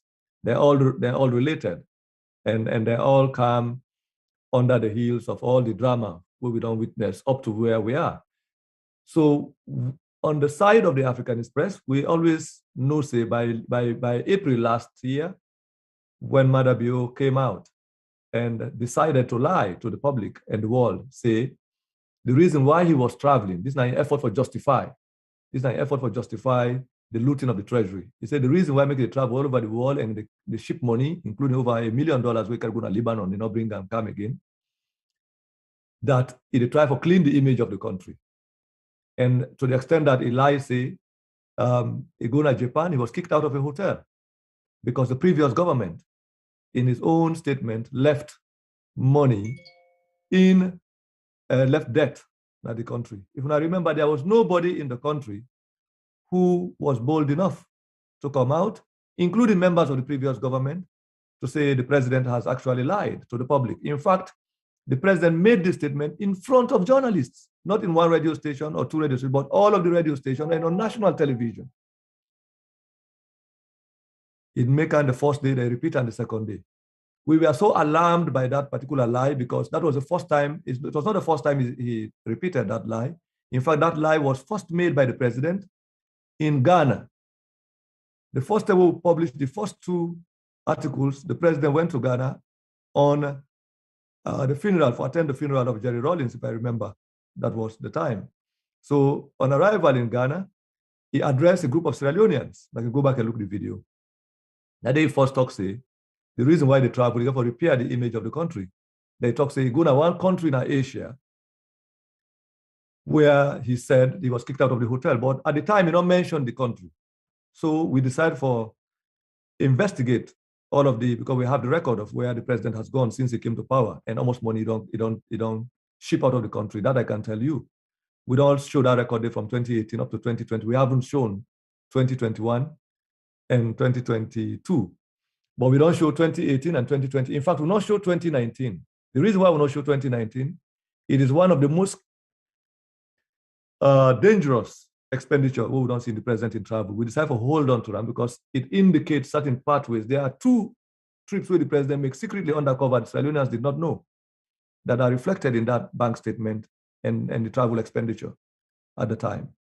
Where the travel transactions, they show. So we are investigating some of those details. We're not sure. But why I go back in trying to map this thing out from that beginning. Now for Teluna, why this drama is ongoing in Parliament, and also for answer the cow footprints in your own salient observation, which is at the heart of the matter, will even lead to a small conversation we get yesterday while the debate was ongoing with two of the members of Parliament who are members of the APC. And I say this because the president, that statement, one will expect a rebuttal of that statement will have come from who? At least members of the previous government, including the opposition members in Parliament, because they should be able to. Now, we can forget about party politics. It's the responsibility of Sierra Leoneans to find out whether a president is lying or not, because it has to do with the image of a country. When nobody in government, but the head of state, fountain of honor, commander of the armed forces, grand commander of the armed forces, or whatever title occupies that particular position, comes on stage, on a national stage, international stage, because when president is talking at TV, mind you, everybody will pay attention, including the international community. Some time ago, the president made a statement that the opposition, members of the opposition were equivalent to terrorists. Okay, that went by. But this time he was saying that our country had a debt, a hotel debt. Basically, members of our government, previous government, went to a hotel, slept in that hotel, used money and all of that, and then escaped, run away like common criminals and go away. He went to that hotel and was stopped from entering because he was said, you have to pay this debt first. And members of that government, including the opposition, we forget the responsibility for educate Sierra Leoneans. Say, this is not our country. This is an image of a country. Now be able to respond to that. Some people go talk, say they're afraid for talk. Or other people, but I will tell you that is not, they have to still tell the people of Sierra Leone why they thought it was not their responsibility to correct atrocious information, atrocious, to not rebuke. And this is a word where I use. This is a word where I used even yesterday in my chit chat, WhatsApp chit chat with some of the MPs, that incorrect statements have been made by members, ruling party members in Parliament, which the opposition party members in Parliament have refused to respond to as it relates to their previous government. I say because they say it's a debate. No, but even when discussions happening in Parliament, it's been recorded. in the Hansards of Parliament. And for somebody like me, who is a historian, I know the records of parliamentary proceedings are part of the historical archives of a country. So whatever that goes into that record has to be the national happenings, 100 years, 200 years from now, when people, they assess the country, that is where they begin. What are the archives? The national archives of the country include the proceedings. Like today, would they study colonialism, what colonial officials do in Sierra Leone? Where do we have to go to the archives to look at letters, parliamentary addresses, proceedings, the Hansards? And it's so shocking when looking at Parliament, you even hear them say that details of the proceedings of Parliament in the previous, not 100 years ago, but 4 years ago, 10 years ago, are not properly documented in the Hansards, or they are missing in the parliamentary records. Let me say that too. When we listen to the debate and the discussion from the speaker and some of the MPs, they are saying the records of parliamentary proceedings of the last parliament in the previous government, some of those details are not properly recorded or they are missing. What are they talking about? We're talking about the historical records of these people are not only stealing money or running the country badly, they're also destroying the accurate history of what has happened. Because if you don't record the proceedings of parliament, you are basically omitting the crimes or activities, people, because the only way that we're going to say this person, we don't say this person. So we can go back to the historical record in the 60s, we can see what Wallace Johnson said, or what other members of parliament said in the parliament of the 60s or before then. But now we have a situation where members of parliament are telling us in the age of technology, where it's easy to record parliamentary proceedings, details of parliamentary records are omitted from the Hansards, or they are not properly recorded in the Hansards. That automatically for alarm citizens, because it deals with the life of the country. It deals with the historical record of the country. It deals with history. And that is very important. It is something we cannot joke with. So it might appear as a tiny detail, but a significant detail. So, but it is something that cannot be excused, because it's part of the process for cover the crimes that these people are committing. It's part of the process of not just stealing money or doing things wrongly, unconstitutionally, but also it's an effort to make sure their crimes are not written in the historical record. And this is why a president will go on national television and tell the whole world a big lie. And there's nobody among the politicians, including people in his own party, who should say, no, when you lie a lie like that, you are destroying the image of the country. So at the start of that one day, for tell you say, some of these things that happen, the politicians are aware, both in the opposition and in the ruling party. And Parliament, we've come to see, is the hub of all of these atrocious activities, political atrocities that are happening in the country, that we have to pay attention to now more closely than we would ever do. And this brings me directly to the question of what happened in Parliament yesterday. When I remember, we've been talking parliamentarians and they've been aware of these legislative processes. Many of the parliamentarians, after we raised the alarm, they came at us beginning to insult. These are opposition members of parliament, APC members of parliament. When I even remember the Facebook post made by Honorable Lahai Mara, in which he directly did not just respond to the bill. He said, all the people who write about corruption are saluna na false. Because we talk, say, they have started a conversation around the amendment to, then they try to introduce legislation, laws then at the country will go affect with democracy and affect the electoral landscape. And also by extension, give Madabi a second term. And they felt offended, to the extent that some of them even get talks then. Imported party people, the politicians import their own people have to go make noise in the parliament, and then you get opposition with the record and the televise and they say, we say we don't sell out. And they try to kill in a parliament. The question is, how many agreements, how many things you've done in parliament that is not in the interest of the general public, not in the interest of the country, that no noise has ever happened, nobody has ever threatened you.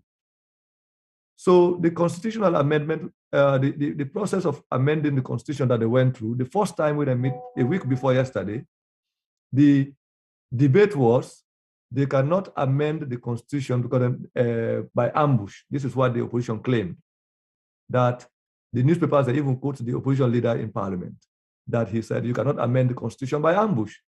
That then for bring a constitutional instrument and then go through the process. And Abbas Bundu told the people, as Speaker of Parliament, that you can only amend that with a 2/3 majority of members of Parliament, not members present, but members of Parliament. So they argued and said, okay, basically the process or procedure was not followed. So these people had gone through pre-legislative discussion, they'd not been raised that. First reading, during that period, they would raise the alarm. I tend to begin saying, no, they're not out with the bill according to the proper way. So they went and decided, say, yesterday, we'll meet up now for begin debate. And we are told they have to take a vote for make them amend even that small word from the thing. So they spent a whole week on that. We said, tell people to pay attention. When they came on Tuesday yesterday, what did they do? The constitutional amendment that they carried out,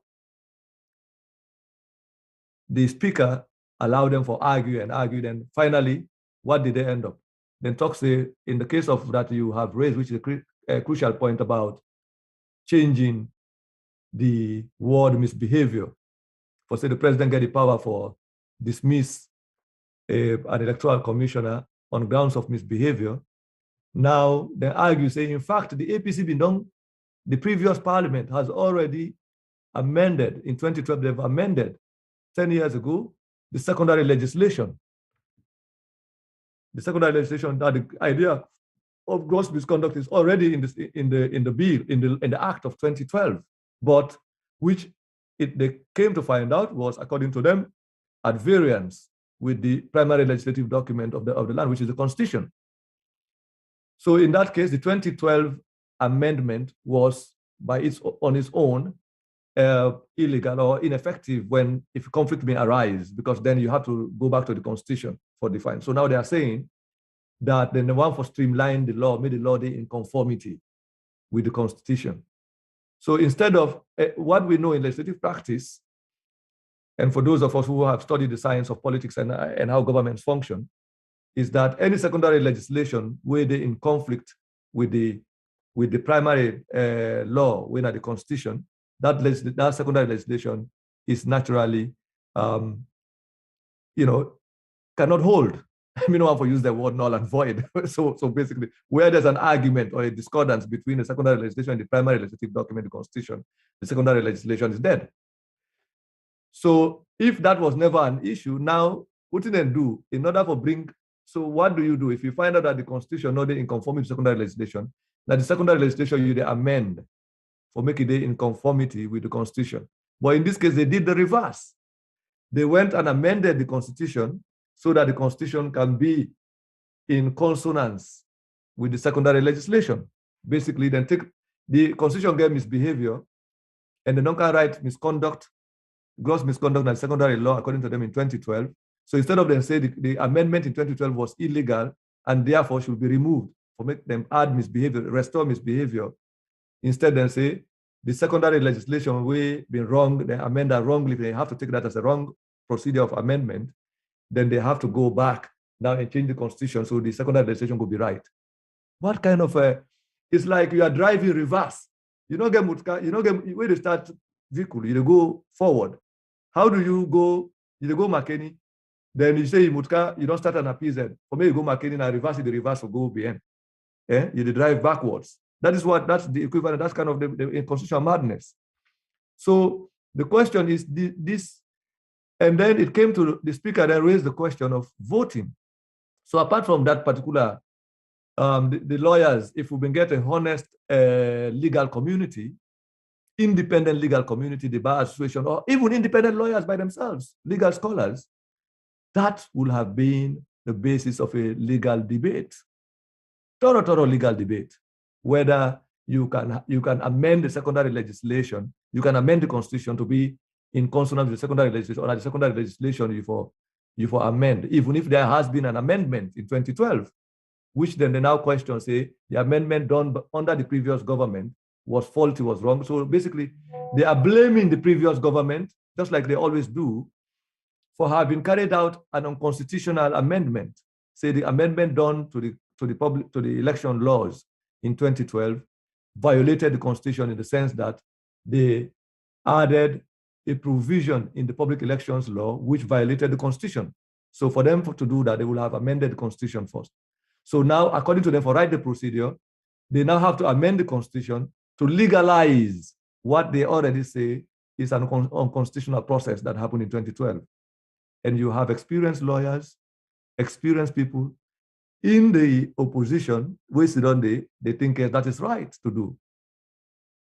So basically, this comes to what we said earlier, that if we had not raised this as an issue, as a point of contention, as a basis of public attention, public debate, the parliamentarians, both in the opposition, across the parties in opposition, will have silently, quietly, secretly passed this legislation into law, including all of these dangerous provisions we are talking about. The more you look, I keep saying, the more you look at this, the more you understand.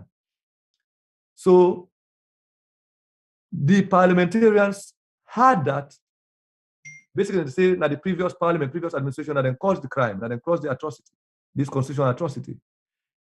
The politicians in the opposition sitting there with all their experience in legislation, with all their experience with legal discussion, with all the wealth of reservoir of lawyers that they have outside of parliament, thought that they can allow, they basically allowed a backdoor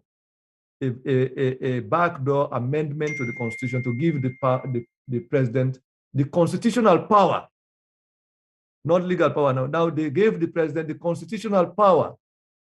Initially, according to what they are saying in 2012, they amended the Constitution, but they gave the president then, if we have to take that argument, a secondary legislative power to dismiss an electoral commissioner.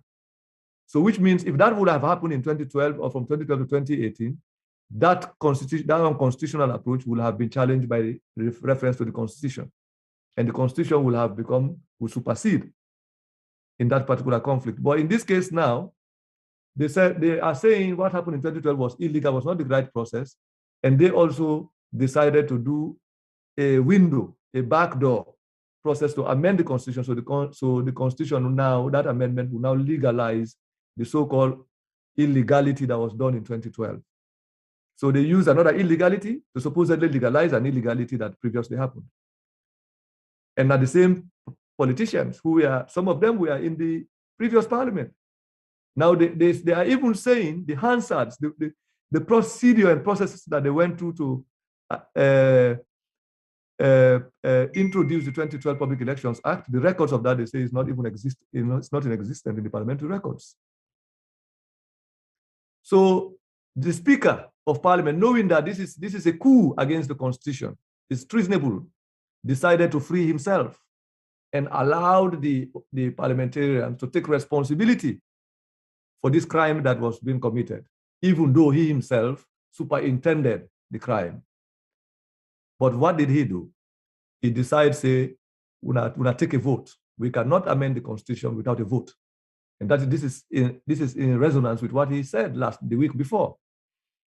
So then they said for count all the members of parliament, they came to the total of 135. And I think there are more than 140 members now, I don't really, but anyway, this is the point that I want to make. The most interesting part, there was an APC member of parliament who was very vocal before the question was called, the question of the vote was called, before the speaker decided to call the question. I think it was Honorable Daniel Kroma or so, was very active, talking. And all of a sudden, the speaker decided, now all those who are in favor of we are going to do a vote, all of those who are in favor of this amendment, including the addition of a Northwest region, but then you are going to give the constitutional, you are going to write the power of the president to sack the electoral commission or electoral commissioners on grounds of misconduct, that is without a definition, then they said for call the vote. All of a sudden, this MP who was supposedly opposed to all of these situations was the first to say, no, we cannot do an open vote. We cannot do a vote by head count.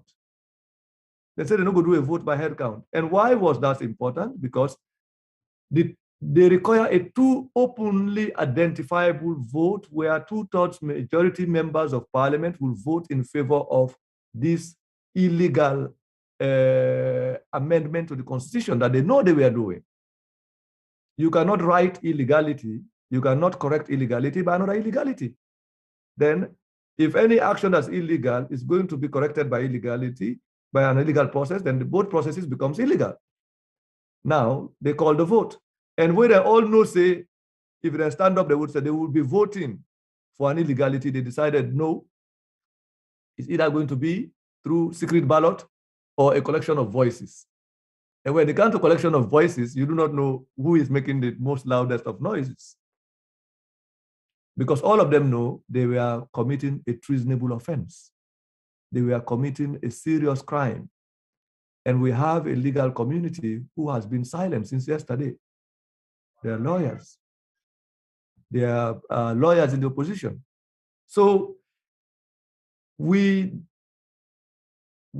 attempt to get this discussion. I think this is where Cow Footprints is coming from, because we had this brief discussion while the debate was ongoing. We tried to raise this. Two of the members of parliament in one of my WhatsApp groups decided to even heckle me in the process, in the discussion.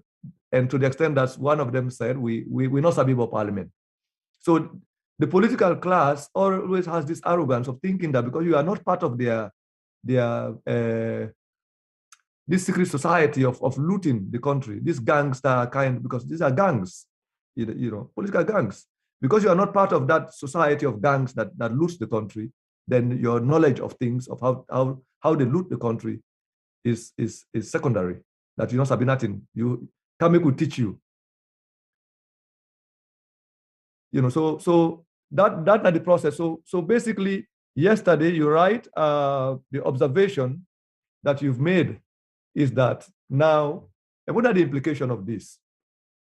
Now, we already get an Auditor General who was investigating this lie that the president lied in April, that he had went to Japan and was paying a debt and all this travel expenditure in Lebanon. Now the audit service was auditing some of these travel details, including, and they were going to find out whether this thing with the president talking are true. What happened? In the process of investigating the office of the president, where audit service saying, send us this document, I don't say this, I don't submit this document, we found out that some of the documents we submitted are false and fake, including receipts. What did the president's office do? The president decided to fire the Auditor General and one of the deputy auditors who were involved in this process of checking the records of the president before the completion of the audit exercise. So instantly, there and then, you find out that the phrase that was used was professional gross misconduct. Basically, they said that the audit service don't decide for contacted hotels and other, including hospitals in Lebanon, to find out that some of the transactions went through, and they say the Auditor General and the audit service in this case has violated the security of the president and all of that. And we are going up to a year now. Parliament not even thinks the appointment of someone else who is unqualified to act as an Auditor General and superintend and also sign an fake audit report and submit it to Parliament. They never investigated that. And now they are giving that same president the constitutional authority and power, writing into the constitution through a process of non-voting in the first place. The process through which they voted, they claim that there was consensus. If there was consensus, why? So this comes to what we said. Say, from the beginning, there was already an agreement among them for pass this law. And part of the most crucial part of the bill is the fact that they were amending the constitution to give the president the constitutional power, not just an ordinary statute power in the statutes, in secondary statutes or secondary legislation, but now a power written into the primary legislative document of the land, the constitution, for dismiss any member of the Electoral Commission on the basis of gross misconduct. And there is no definition of gross misconduct. which will be the opinion of those in power, as we witnessed in the case of Lara Taylor Pierce. In the deposition papers that Lara Taylor Pierce submitted to the court regarding her unlawful, unconstitutional suspension or dismissal, as you like, if you like, he talks she had not completed the process of auditing the office of the president. If they wait for some documents, that was the process, that was the time when she was fired. So if we have to take that as a precedent of the kind of president we're dealing with, imagine in 2007, when Christiana Top was going to announce, it became obvious to the SLPP candidate, Berewa, as the incumbent candidate, that the Electoral Commission was going to announce the result. In fact, two of the commissioners then resigned, one of whom is, Dr. Hindowa Momo, is a member of the SLPP or sympathizer or supporter of the SLPP, resigned. But at the time, the Electoral Commission decided to announce the result. And by the time they announced the result, the SLPP had hired lawyers. They were in court. In fact, they were right in the court, arguing for an injunction against the Electoral Commission, when instantly the Electoral Commissioner announced the result. So there was no court process to stop the announcement of the result. And why was that possible? Because they had a president who had no interest in stopping the announcement of the result, really, at the time. So where you write the power of the power of the presidency into the Constitution for suspend the Electoral Commissioner on grounds of misconduct, you are basically directly giving the president the power to stop an election or the announcement of the results of an election if the president, in this case, who is going to be a candidate, who is going to be a beneficiary, who is going to be a candidate of the ruling party in the next election, who is already has been endorsed. Madabio is not going to be elected, or he already knows he's the candidate that is going to contest on behalf of the incumbent party, the SLPP, in the next election. Now, the opposition in parliament and the ruling party MPs in parliament has given that candidate the power to dismiss any of the people who are in charge of the elections during the contest. Now, basically, they don't legalize one of the, you get Arsenal and Manchester get for compete. Then you go make Arsenal also the referee in the process of the competition. So you can imagine that kind of scenario. But this is for people who look at English Premier Leagues, because I only look at soccer during the World Cup or African Nations Cup or European Nations Cup, the country competitions. Old school style football.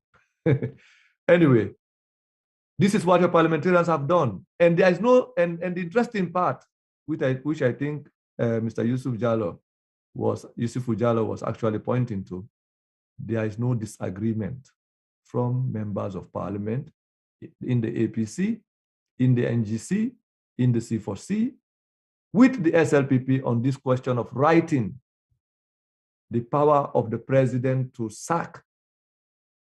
Now, then they argue, then they try to strengthen the language, and they try to strengthen because misbehavior can be anything.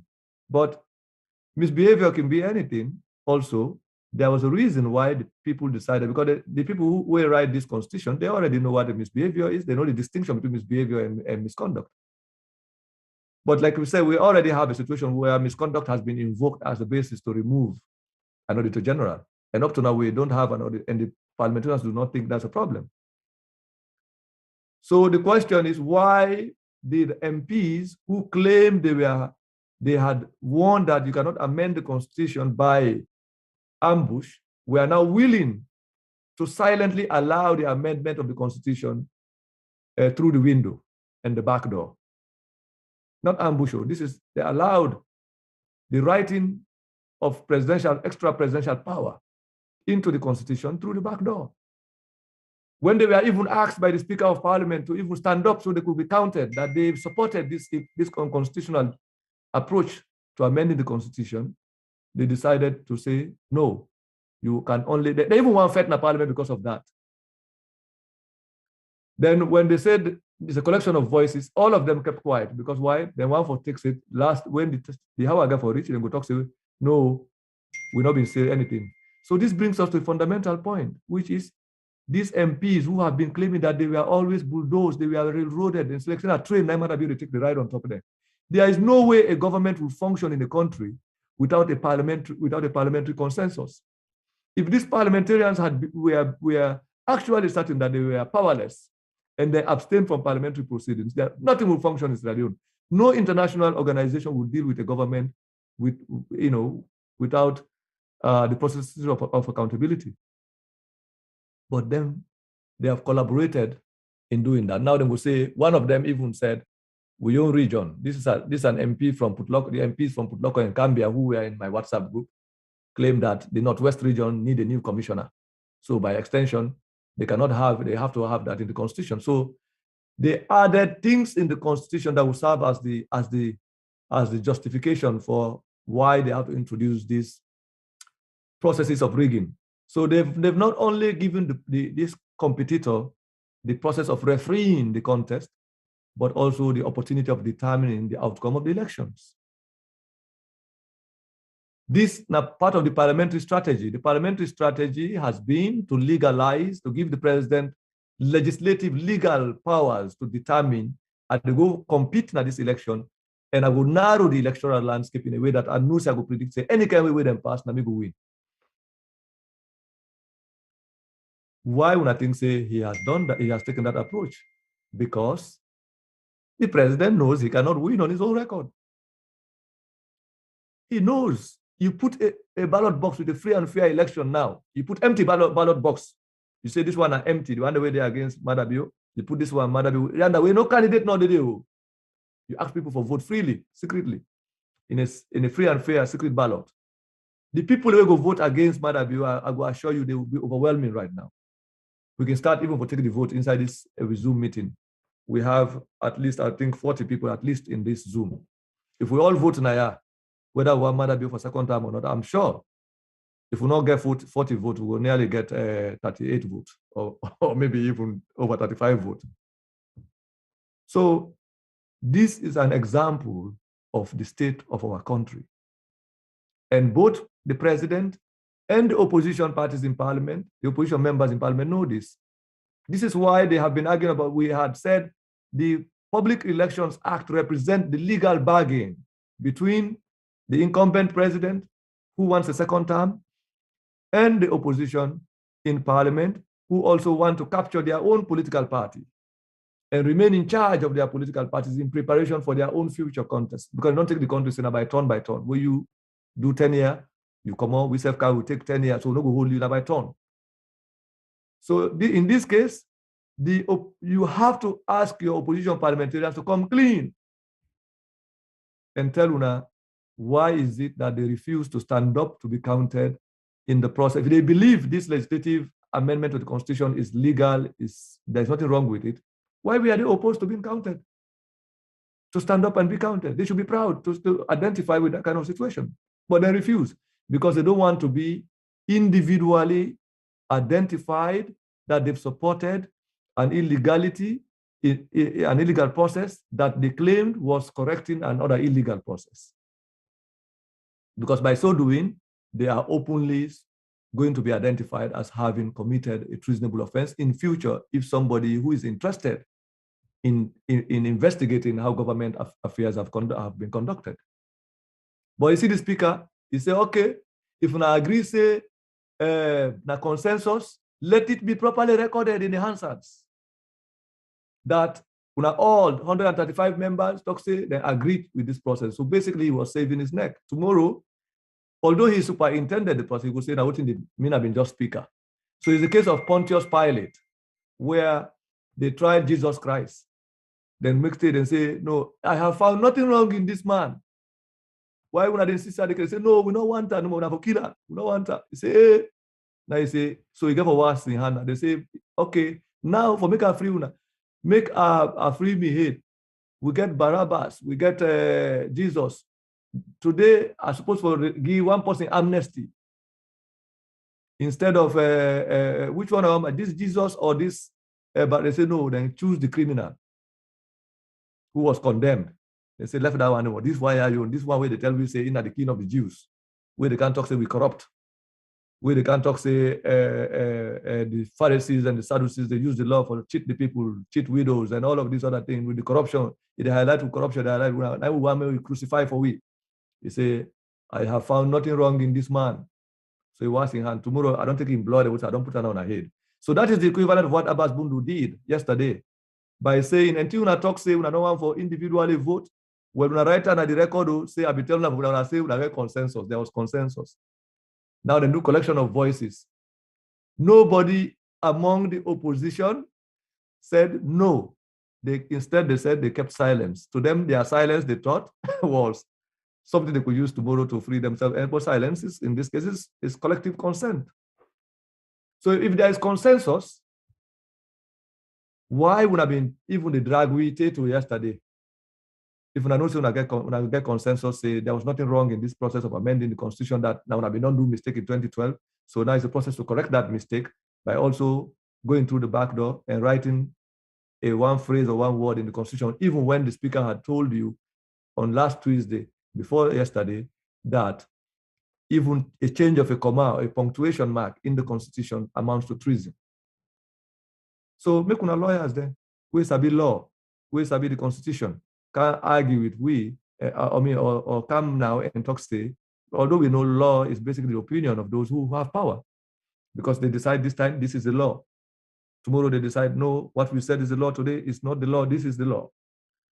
But for the sake of human decency and integrity and national honesty, is this how we have to run a country? So that is one way. So I have come to call this part of the process of the BO regime to get a second term, which is the second term agenda of the president, by making sure that he develops electoral laws that will not just exclude voters from voting, the NIN. You see today, when I reach to the question of the NIN, they are talking about another constitutional, that requires constitutional amendment as well, because you cannot take away people's right to vote by adding new requirements, which is not reflected in the constitution. So they argue and say they don't adjourn to a future date, because basically, as somebody has already, as our brother Ibrahim, Mr. Ibrahim has said from Ireland, that they think as time they go, people's interest and their attention will be taken away from Parliament, so they will be able to pass this thing. That's why they're buying time. And deliberately for me today, because usually for the last couple of weeks, I have been waking up 2 a.m. my own time to make sure I remain on my social media apps to remind people to pay attention to the situation. Today, I deliberately refuse to do that to see what will happen. So, like you say, half of the number that we organized online yesterday been forget say today, the discussions are ongoing. So we have to individually, we all, including people in this chat, we should not get tired. Let's follow this process up to its conclusion.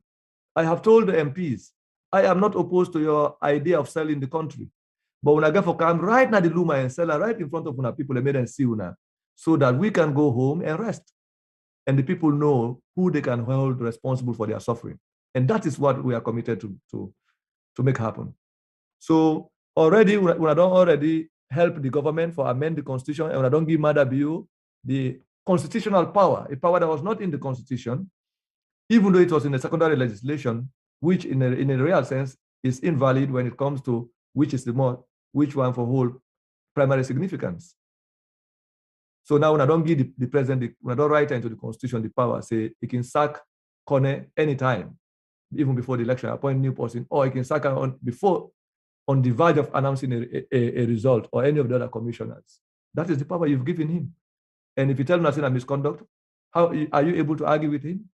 What will I go down do in that process? People then will say, then don't vote maybe against Madabiu don't dismiss those. You are plunging the country to crisis, similar to Ivory Coast. This is what led to the Ivorian crisis. That is the same thing that these people are creating for us. Why? Because some of the MPs already get flag bearer ambition. They've organized themselves into a group that wants to succeed for power, and they've decided to ally. And this is something I wrote in the WhatsApp group. I told these two MPs who were arguing with me, that the parliamentary wing of the party has its own flag bearer ambition, which they don't want to accept. They've been hiding it. And they think the only pathway to power is by collaborating with the regime. And by so doing, they don't succeed for use the court for dismantle their own party executive. Now you have a caretaker executive in the APC that is made up jointly with a faction of the of members of parliament who are part of that caretaker executive.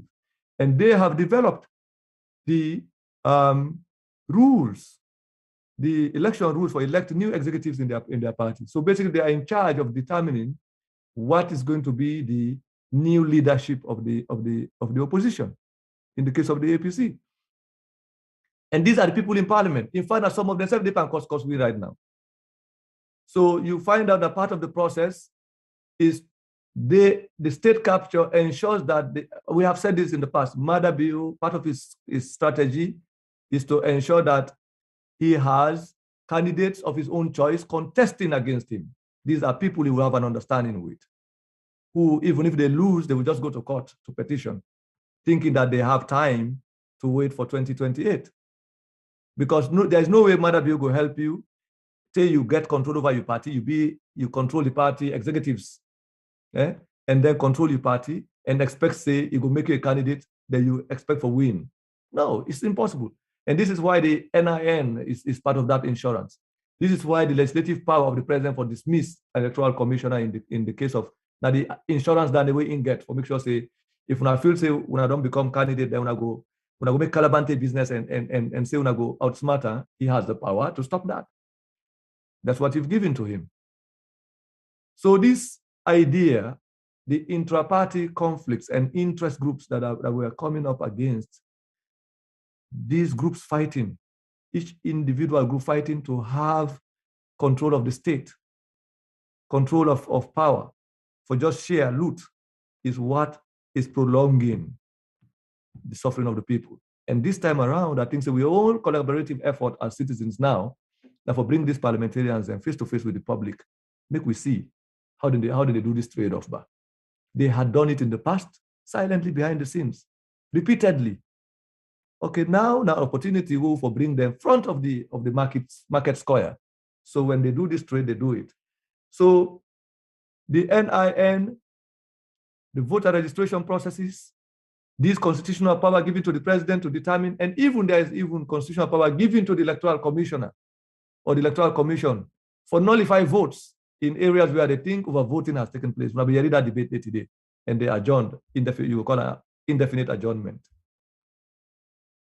When it came to the question of somebody, I think it was our brother who mentioned the question of the time that it takes MPs, the time that it requires, because anybody they receive money from the Consolidated Revenue Fund, an employee of the state, should resign a year in advance of the elections.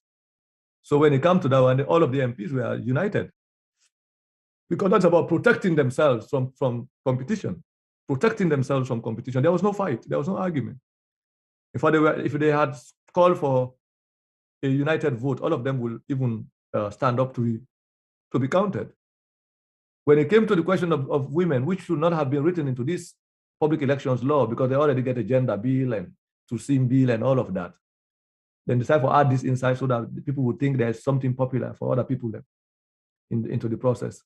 It's part of the cover-up when not to the actual thing. But when it came to that, we have this woman, the madam came up and did a long marathon speech, which was, welcome. And then in the process, there was electricity blackout. Everybody went home in chaos. Today, we see this legislation is unnecessary if the president not get the intention for use parliament and the court process for guarantee himself a second term. Now, what we are looking at is one of the strategy, which is the parliamentary strategy for give himself, for develop laws, rules, and regulations that will narrow or prepare the electoral landscape in a way that he has a predictable outcome. And that predictable outcome will include to suppress voters from voting, easily registering voters that will be massively opposed to him, that will likely vote against him, make it difficult for them to register or impossible for them to register. The second thing is, even if they were to register, the power that he will, intimidating power that he will have hanging over the head of the Electoral Commission staff, who will think that in the process of them announcing a result that is against his interest, is going to dismiss them, even before the election or during the course of the election. That's what Parliament gave to him yesterday. The second thing will be that they will use proportional representation, where these parliamentarians, in exchange of that, if they are in control of their parties, executives, the opposition, they can have an enlarged parliament where they can determine who among their own people can end up in parliament, so they can control parliament.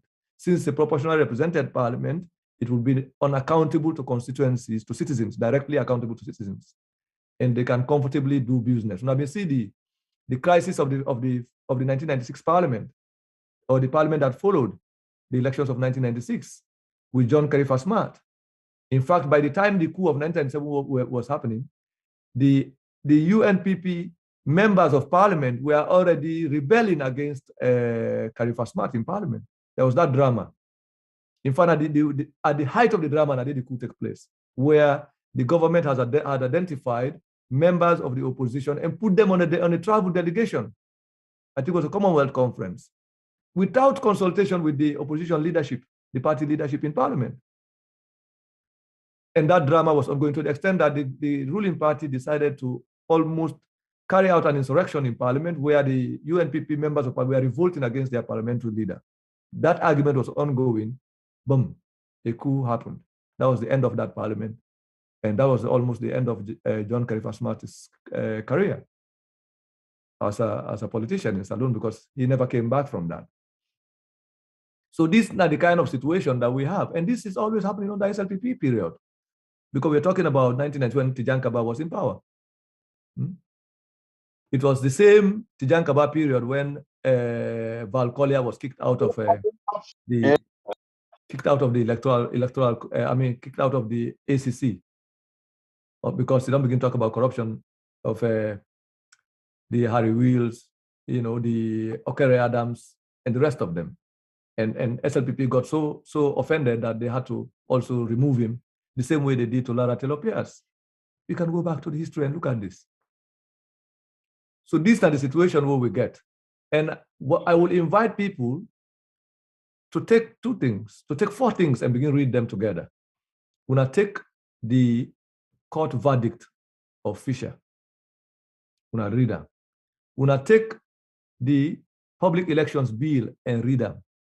When I take the political parties bill of 2022, when I read them. Then when I take the APC election rules, make una read them. Then when you don't read them for document there, they almost have the same language and they are pointing towards the same trajectory. And then by extension, when I look at the caretaker executive that they have, put that aside. Now, come to the question of we get for publish these documents because we want people to begin to see them, read all of this in tandem and see how all of these are related. And maybe we know, say, not to the indolence of Parliament, not the fragility of members of Parliament. Now it lead to a situation where we can see almost a unanimous endorsement of a process that will allow the incumbent party for determine, say, they are now the next government. They are going to get a second term. So that's what I want for point. That's what I want for point two. So these documents, as I say, we are going to publish them in the African Express website, and also hoping that people who are able to read, who have the time to read, will read these documents one by one and see the language that is in them, and see the logic in all of these, and see how they can be read in consonance as part of a trajectory of a programmed effort to give a despotic and dictatorial leader, corrupt in a president and a government, an extension because of the flag bearer ambition of small midgets in political parties, small groups of people who have decided to bargain the future of the country for their own selfish interest. And we have to be able to bring these people forward in front of the people, so they're able to see at the market square who is trading and who is willing to mortgage the country. I have committed myself to make sure, say, if this is going to be the future of the country in the next 5 years, it has to be known in advance so that we people of Salone, we don't suffer these 4 years of pain, economic hardship, go know, say they have more of that awaiting them, but also they will know the protagonists were responsible for making sure that this situation is guaranteed a continuation. And for me, that aspect of political corruption is what we have to expose. It is the bane. It is the root of the problem that we have. It is so difficult to accept because some of these individuals we're talking about are our friends. They are our relatives, you know, in a way. I'm talking generally now. And they are also people you will not want to believe will act in this kind of fashion. But we got to sit back and ask ourselves, who is responsible for the atrocities in Lunsar, the atrocities in Pademba Road, the atrocities in Tombo, the atrocities in Makeni, where individuals, young men and women will just stand up to say that we are going to protect our economic rights, our right to social service delivery. You cannot take away a generator that's supposed to provide us with this small, intermittent or reliable electricity. You are going to take it away from us. And you have to carry police troops and kill these people without remorse. The blood and souls of these individuals cannot only be blamed on Madabiu, it's going to be shared collectively by this group of politicians, especially parliamentarians, who have decided to endorse a process that will give Madabiu a second term. Now that I want to know. So when I call on you to watch Parliament, to watch your MPs, I'm basically inviting you to see the protagonists of the atrocities that we have witnessed in Sierra Leone for the last 4 years. So that you go know, say, where they talk about people that went and kill na Pademba Road, people that went and kill na Tombo, people that went and kill na Lunsar, people that went and kill na Makeni, make you know, say, the people who at one point or another have also pretended they do not know about this, or they are victims of this kind of situation, are also complicit in the arrangement. Because there's no reason why you go follow this kind of process. So for make I show now, say this is not an accident, I want to share some documents here. I'm not going to read them document they are all, but I want to show you that this chronology of developments, not an accident. I will start by going back to an agreement that I shared with you regarding the incorporation of the National Civil Registration Authority into the electoral process. The Constitution gives the right and the responsibility for conduct elections and manage the affairs of elections to the Electoral Commission. There is no other state institution who is supposed to get that responsibility for register and determine how election will go. Why all of a sudden you decide to incorporate that? So your MPs will claim they have written letters to international community and all of that. The international community know where these people stand. So part of what I'm going to share with you, without reading, evidence for showing us, say, international organizations have even been in a disagreement with them people there regarding some of these processes. I'm going to share correspondences between donor partners. At the show them to, and I intend to publish some of these things. I've been holding them, watching to see what is happening. But I don't realize now, perhaps when I write, I have come to understand that these politicians, which is why they decided very recently for wage direct open assault on me and the African Express, because they are realizing that we've come to the nick of time where they have to cover these things. We are actually perhaps the obstacle to them effort, this banditry, what you might call political bandits, who just decide, like the Italian mafia, for trade, a whole people, a whole country, for their own selfish interest. And we have a responsibility of making sure the people understand this. So let me share my screen. When you're patient with me, I know this is not a long marathon, but it's only the opportunity I will have to help you understand. Thanks to social media the opportunity that technology has provided us. Here I go. one or two person go answer. Una they see what are the share so? Pape, can you make a sound? Yes, Una they see? Yes, sir. Carry on. yeah, we see. Okay, we are on a patient. We need to understand this because we are really faced with a risky situation in our country now. I don't mind what will come of this. Because I don't put myself forward, I have to make sure you understand the risk we face, not just as individuals, but as a country. This, if we read them, or when they say them clearly, it's not just any agreement. It's agreement for the production and issuance of securitized multi-purpose identity cards. So basically, this is NACRA.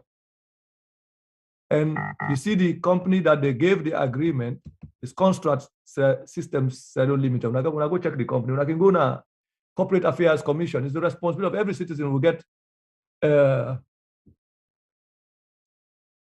freedom of information law. And if your parliamentarians do not know this, when I tell una parliamentarians, call on them, say, make them tell una about would I get Construct Systems Sierra Limited, and how did they approve this agreement? Make them go show una the Hansards, who voted and who, you see, the agreement made this 4th day.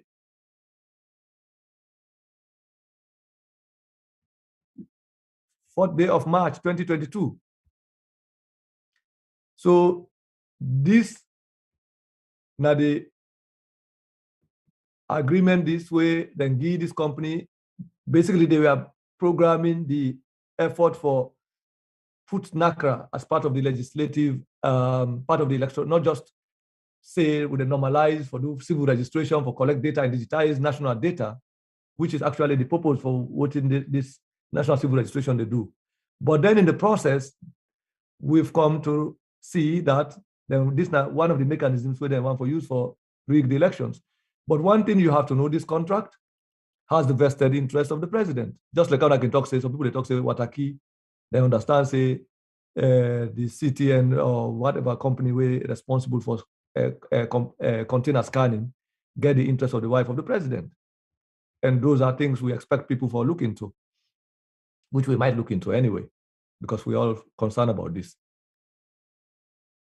But I want for at the go down with this agreement for Shona, all of the people involved in next, some of their names you will see here, the Electoral Commission. So this is all the agreement. I'll go for make all of this available on our website, so when I go access them. But I realize sometimes when we post documents, people tend to miss them. So this process is also not just about talking, but about showing you where we are and what you have to pay attention to.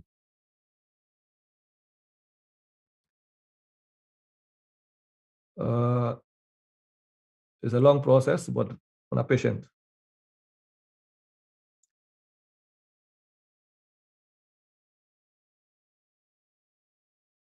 Now the MPs will tell you, say, from the very first day we then introduced the pre-legislative discussion, they were all opposed to NIN. But today we saw almost the reverse of that, where ruling party MPs were forcing that they're not going to bring a second. Now that this aspect, writing the NIN into the electoral register, was not just about changing the electoral law, was also affecting the constitutional right of citizens as enshrined in the Constitution.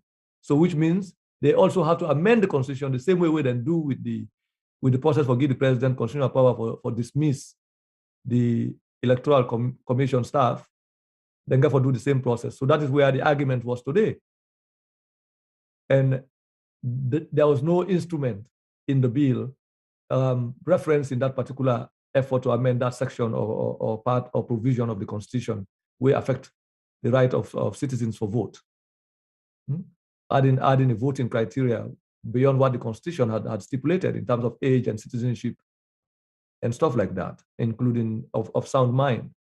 If you have been watched the long marathon effort by drama, I tend to look at it as just like when they act drama. Then you see here, Mohamed Masakwe of NACRA, Elizabeth Lavali, Jusufu. So some of these officials were also taken from NEC to come help set up this databases. So you can see some of the officials here involved. Even the company where you see X-Infotech. So you get a foreign company and then you get a local company that supposedly took the contract and then not get even the capacity for discharge the responsibility here. So then they will subcontract an outside firm to do it. So the question is, if you want to do this kind of digitization, why do you have to even subcontract it to a local thing? You will say local content policy. But we're talking about a process here and a company. That's why you have to go and investigate this company. You see foreign names here, and you see the individuals involved. So what I want for highlight now the fact that the process where they try for set in motion, or that they've set in motion, which they are trying to give legal validation to, is already an administrative process that has been in motion consciously, not just this month or last month, but this is part of the state strategy for guarantee. That this is why you hear them talk about they win first round. Now this make it really, the first lady they talk say they will win the next election first round. Madabio says the same thing. His supporters says the same thing. If we now check, we find out from the time when we begin, where we arrest the public elections bill and force the conversation to the public, that assurance that they had tend to a little bit waver until yesterday when they passed the amendment. Somebody even mentioned to me from Australia that some of the conversation from the Australian wing of the support base of the SLPP were even dancing that they don't get second term because a constitutional provision has been given, a constitutional power has been given to the president to determine the outcome of the election by making sure he has a hammer hanging on the heads of the commissioners that will be organizing the elections. So the process of granting the NACRA, writing NACRA into the electoral process, now one of the ways for guarantee say that whether they want for vote, whether they want for register, and that the NACRA database is what they are going to use to develop the electoral register. So this is part of the process. So you can see all these individuals who are signing here. So you find out, say, this was already signed in 2021, April 2021. And now you see, this was when this agreement, so not to today. Not to today. So you can see all of these appendix. I'm going to make this, we are going to make this available. You can see the letters, the notification of award of contract. A contract awarded on 27th May 2021. If I remember, this was the same time that the European Union issued, came to Freetown around June, where they issued that statement condemning all of this process where they try to use NACRA, the electoral process, boundary delimitation, the way how NEC don't staff the own person, the National Electoral Commission, now Electoral Commission of Sierra Leone, don't program and deploy known SLPP supporters in opposition strongholds for organized elections. Now they are writing law into the constitution. It talks, say, if any polling station and get overvoted in the council, the polling station. Now imagine where SLPP, known SLPP supporters and members are now in charge of polling stations in the north of the country, in the western area, in the northwest, where is supposedly voters will be coming from, who are likely or mostly going to vote against Madabio. Now you deploy ruling party sympathizers and supporters in those electoral districts. We don't publish this article, not just publish, we show records of the people, names of individuals, some of whom were even accused and found wanting in electoral fraud. When I remember the election that happened somewhere around Koinadugu, where this electoral officer changed a figure, added 100 votes to the electoral result. What happened to that situation up to now? And these are things that we don't publish about this programmed effort. So when I see this was way back in May, and also read this in the context of the EU statement, we've been condemned the Electoral Commission. And then what happened after that? You see every organization or institution came after the electoral, the European Union at the time, including even the judiciary. Because what the European Union statement did was to highlight the extent of state capture, flag the extent of state capture, and the programmed effort of the government for rigged election. That was not a statement in vacuum. It is coming from the disappointment that international officials have experienced in dealing with this regime and looking at what is the programmed effort for rig the next election. And this was not just happening on its own. It is happening in concert with Parliament. So that is how we could see. Now, if you go, this agreement, by the way, this company has been given the contract, is only going to start its operation in October. This will be almost at the end of the registration period. But even at that, now, you see, if you are going to get a national ID card as a citizen of Sierra Leone, you are going to pay $7, which at the time of this agreement translated to 78,000. So if you want to get a national registration, national identification number, you have to go take national ID. So when you go, you have to pay $7, which means in order for you to have a national identification number, you got to register with NACRA. A registration with NACRA means you have to have a national ID card, because you know it goes no more say one national identification number. You will have to take the national identification number is going to be tied to the national ID. So you will be required to pay a $7. So basically, in a way, through this agreement, directly or indirectly, they have commercialized, not just made it difficult for you to register, but they have also commercialized the right to vote.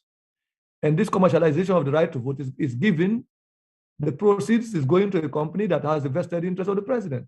So if you're an ECOWAS citizen or you want an ECOWAS ID card for Sierra Leoneans, now they will be producing two kinds of ID cards, one for national ID, then you get an ECOWAS ID. And this is going for $15. Okay, under normal circumstances, we can just talk about corruption regarding the contract. How was this contract awarded to this company? Which other companies bidded for this contract? Which other companies competed for this contract? And how was the process given? But Parliament not raised the question how they approved this agreement and gave this company. You get to the point where non-national ID cards, ID card for ECOWAS citizens, I would say $100. ECOWAS ID, $20. So some of this money is going to the pocket of the president. So apart from just the corruption surrounding it, what makes it more of a problem and relevant to our own discussion are the fact that this is the process that was written into the electoral register. Now, let me show you something here as well. Everybody, they see what they share, eh? Yeah. Yes, sir, we see. Okay, so here I am showing you correspondences. Yes. On emails. We are seeing very clearly. We see very clear. These are emails There's exchanged. somebody mute in background noise. For many background noise, they make noise. Mute, please. So this I'm showing you here. I'm not going to show, but I'm just showing you emails of exchanges between the National Authorization Office, led by, I think it's Ambrose James, and some of the donor partners regarding NCRA and this whole process of where up to the point where the EU or donor partners pull hand, we can say the business gains and then pull hand on the business. And this the effort here with. So this is all documents. So I will just read the last part. Pursuant to Article 4, 9, and 18 of the General Conditions to Financing Agreement, FED 2017, we therefore inform you that the time limit for this payment is suspended until corrective action is adopted and the requested clarification and corrected additional documentation is received. So basically, there has been a standoff before even that statement would have been received regarding the approach that was being used regarding this whole idea of digitizing the records of Sierra Leone and the role of NACRA and the discovered intention for the use of this process for as part of the rigging mechanism. So this is an article that is going to be published by us, but you can see here, this is also National Civil Registration Authority on the 2nd November 2021. So what I'm talking about is not something that happened accidentally. There was already this contention between government and donor partners regarding what has been discovered, the use of NACRA and all of these state institutions, including Statistics Sierra Leone and all the wire, for aggregate as part of the organized state effort for determining a predicted outcome of a second term for Madabio. What we are looking at right now, this drama unfolding with this legislation, is the contribution of Parliament to that process. What we had with the disagreement with the EU was not just about the Electoral Commission and the judiciary and all of this, was about the complicity of all of these institutions. We are dealing with complete state capture. And sadly, for those of you who are supporters of opposition parties, your opposition party members, especially those in Parliament, have so much questions to answer for some of these programmed illegality that is now unfolding in front of your eyes as a soap opera, some form of what I call a senatorial drama, romance senatorial drama that we're looking at. And the elite organizations don't say, if Madabio come on power, it can represent so much danger to some of them, business people, where don't they get rogue contracts and rogue assignments and all of this. So now they see this is Mohammed Masako and all of this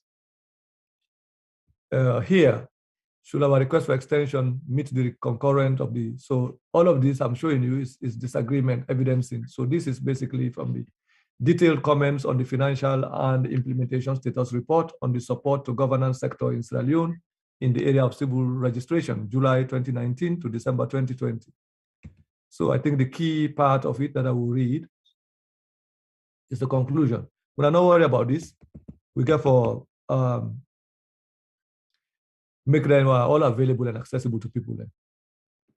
So, but donors by the time the year they done last year, there was already distrust regarding the NCRA, the Electoral Commission, this entire process. And now we have this parliamentary process.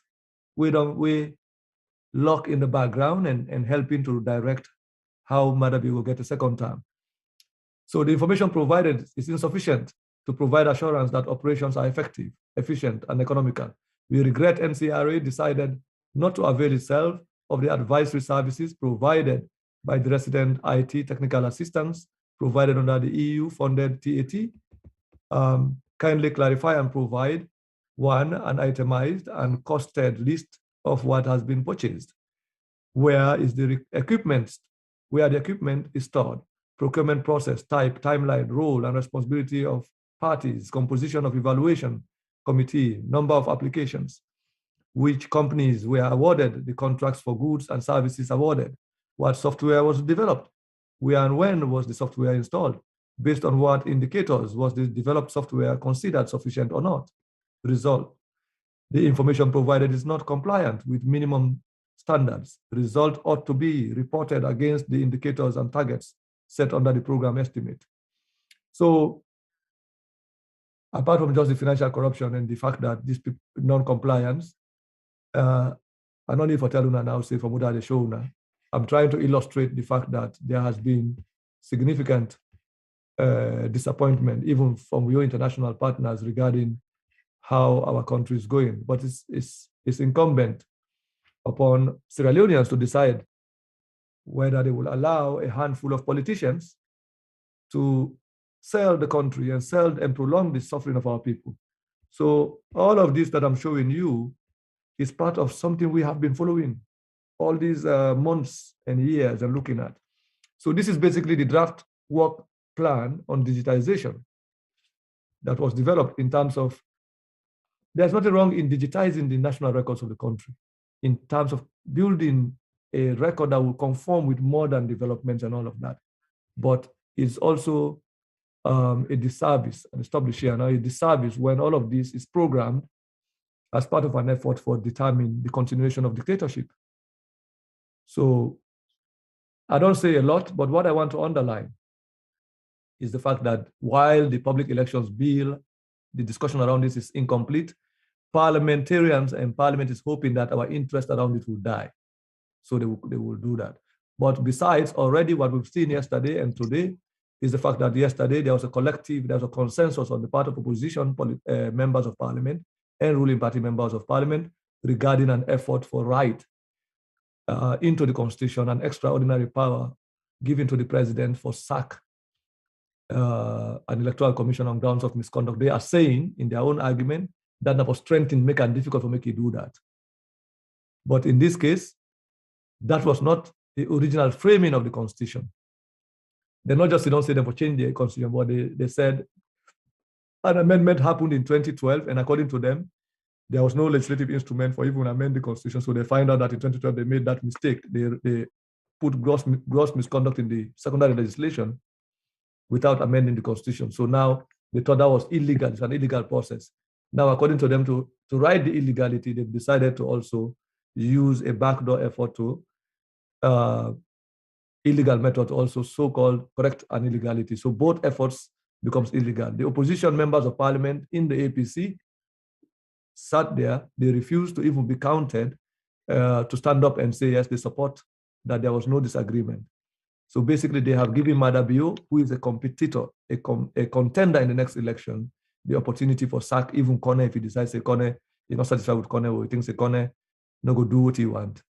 He could decide for Kone and say there's a misconduct. When the president wants to accuse you of a crime, or government can always bring up a crime against you, because government officials in Sierra Leone deal with money, and they always flout procedures and processes. So it's easy to hold somebody for misconduct, for violation of this, because they are all corrupt. And they all know, say they are corrupt. There are cases where government will come to, if you not do this, we'll get this corruption case against you, so therefore allow for do this. So they even blackmail each other. Now, if you look at even this contract with NCRA, already the NCRA is implicated. So I've been intent for prolong the discussion and enter into talking about the Electoral Commission specifically, and talk about why the Electoral Commission will go for put pressure on them for publish the list of registration centers across the country. So we begin to see whether there is a fair and equitable distribution of registration centers between regions and districts. Then a new demand we're supposed to make now. Ask them for make a disclosure of this information ahead of September, so we know exactly where registration centers are going to be, whether these registration centers in the western area, in the northwest region, in the other part of the country are also equitably distributed, as we will have them in so-called SLPP or incumbent party strongholds. So I wanted to talk about that as part of the process, but what I don't lay out here is the fact that there's already that the parliamentary strategy of the incumbent for predict the outcome of the election. We still get to watch how Parliament get to carry on with this and whether they will complete this process. And secondly, also that we get to post the Fisher ruling online, along with the public elections bill that they are talking about, along with the political parties bill of 2022, and also the election rules of the APC. As an example for illustrate the language of the content of these documents and their rationale and their basis and how they're organized, tend to look, and then when I look at the composition of the current caretaker executive of the APC, and when I see how many of them are from Parliament and representing this group of Parliament that is in collaboration with the government, who cannot even stand up to take a vote on a serious constitutional amendment that they decided that there was a consensus among them, freeing the speaker.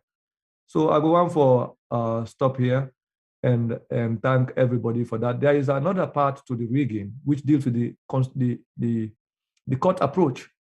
And that court approach has to do with the effort of the government for use the legal process for exclude candidates. We have basically been looking at the voter suppression and also the extraordinary powers given to the president and the Electoral Commission for determining the outcome of the election, predictable outcome of the election in favor of the incumbent candidate, and the complicity of members of Parliament who have been arguing that they never had knowledge of this law. But now that they have it, When questions are called regarding taking a vote, they cannot vote, So we therefore educate people about this, because not everybody understands what is going on. They see the argument between them. And you have these midgets that they send around to tweet and to post on Facebook praising parliamentarians as if these parliamentarians are doing us right. They're doing us good. Parliamentarians, is their responsibility. When they stand up to represent the people's interest, it is what they are paid to do. Apart from just being given the power and the privilege and the immunities that they have, Mr. Ibrahim mentioned the allowances of public sector workers in Sierra Leone. Now we get parliamentarians bringing up a bill. Collectively, they're all united around it for create more good benefits for themselves. So they are not doing us good if they debate well in parliament. That is their job, it's their role. Some of us like to see that. When we look at Kenyan parliament in the past, we see Odinga, or you look at even the British parliament. You look at people like Jeremy Corbyn and good debaters, Anthony Benn in the past. These are people who speak your mind. Even when you see them or hear them speak, you hear yourself, you see yourself. We do not have parliamentarians in Sierra Leone who will say things that come out of our own stomachs. So, that is what representation is about. Representation is having somebody who speaks for you, who uses the platform and the privilege and the opportunity for talk something where people know, say, this is, if I were there, that is what I would say. So that is the essence of representative democracy. So if they are not doing that, now we're responsible for telling them, say, do ya tomorrow where you could say this one, that this we want you for say. And when we attempt for making people and say that to them, they said we have endangered their lives. But they are not talking about how they are endangering the peace of the country, how they don't program the country to a future crisis, just like we have in Ivory Coast. So not the problem. That I want to stop here and also repeat my thanks and appreciation to people who have courageously stayed on, and also for those of you who are watching us on Seracast TV, and we wonderful moderator and those who have contributed to the process. Maybe there are questions that will allow me to elaborate things I've forgotten. I don't get a scripted. I try to talk about these things not as a script, as somebody that is learning to be a teacher. I try to teach off my head, from on top of my head. So the thing that will forgive me in case I tend to stray this, but there is a lot of information that I think I have to share ahead of time, because in life, the opportunity will we get to go for user. So all right, that was intense.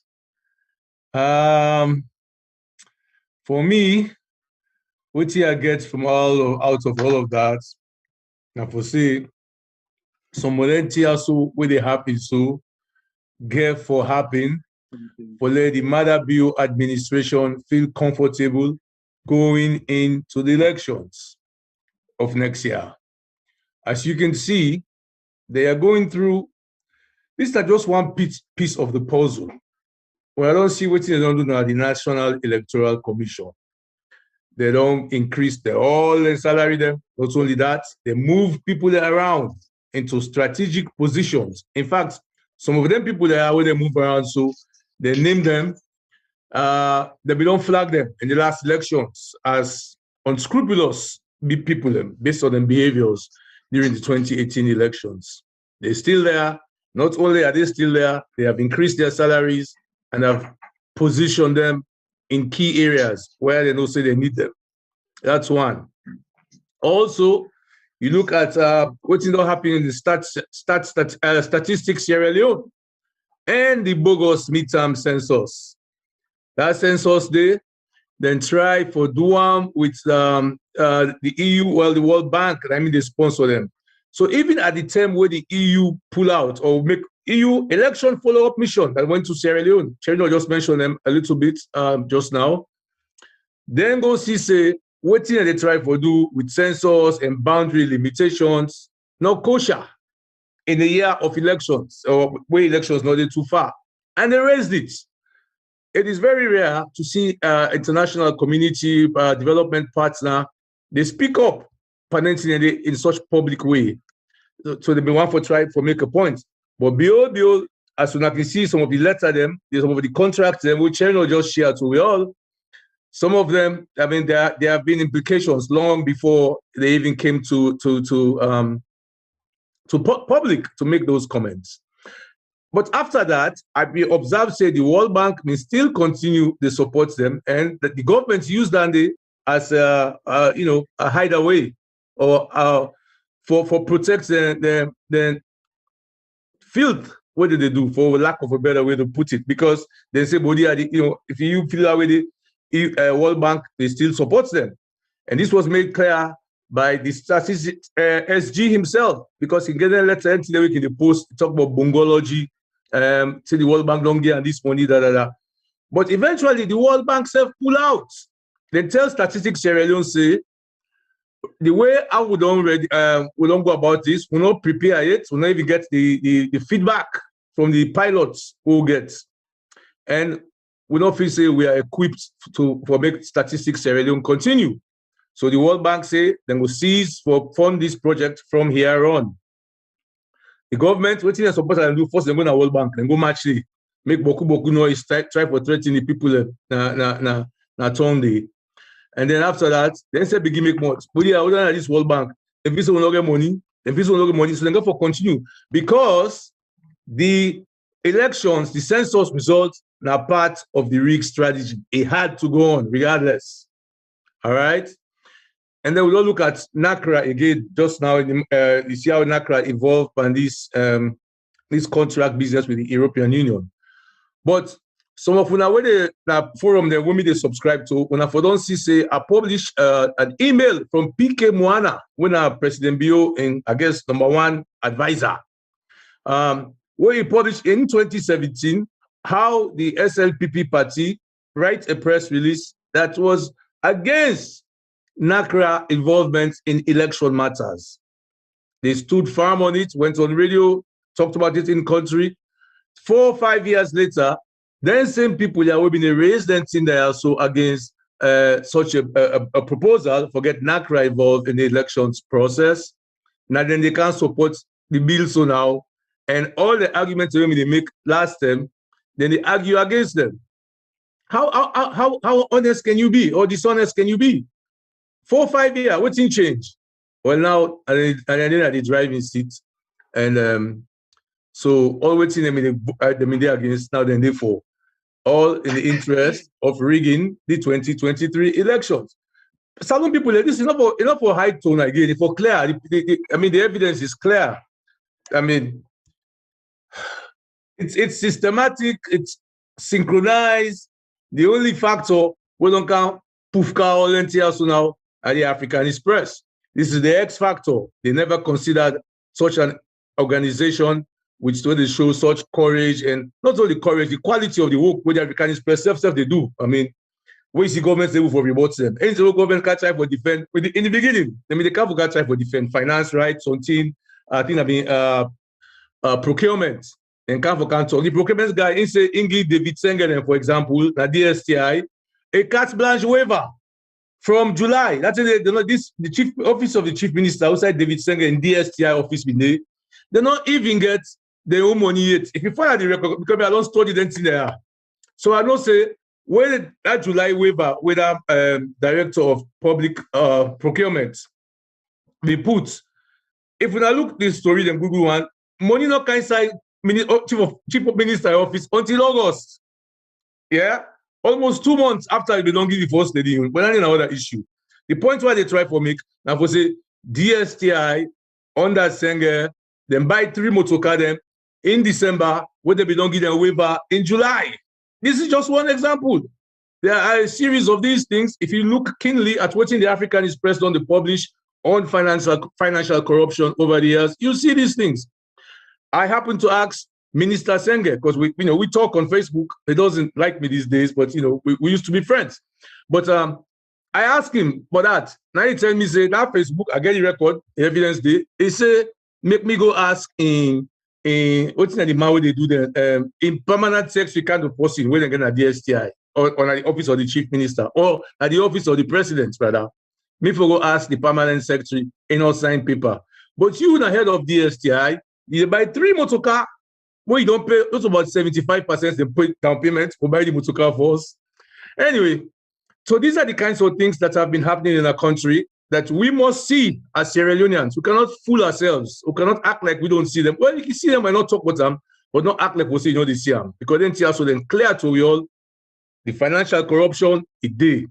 Now that financial corruption, they don't lead this government for start or engage in political corruption.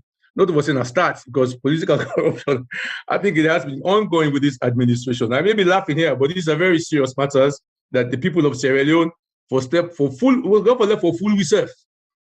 Of course, I participate in a lot of fora. I see SLPP supporters, they are in denial.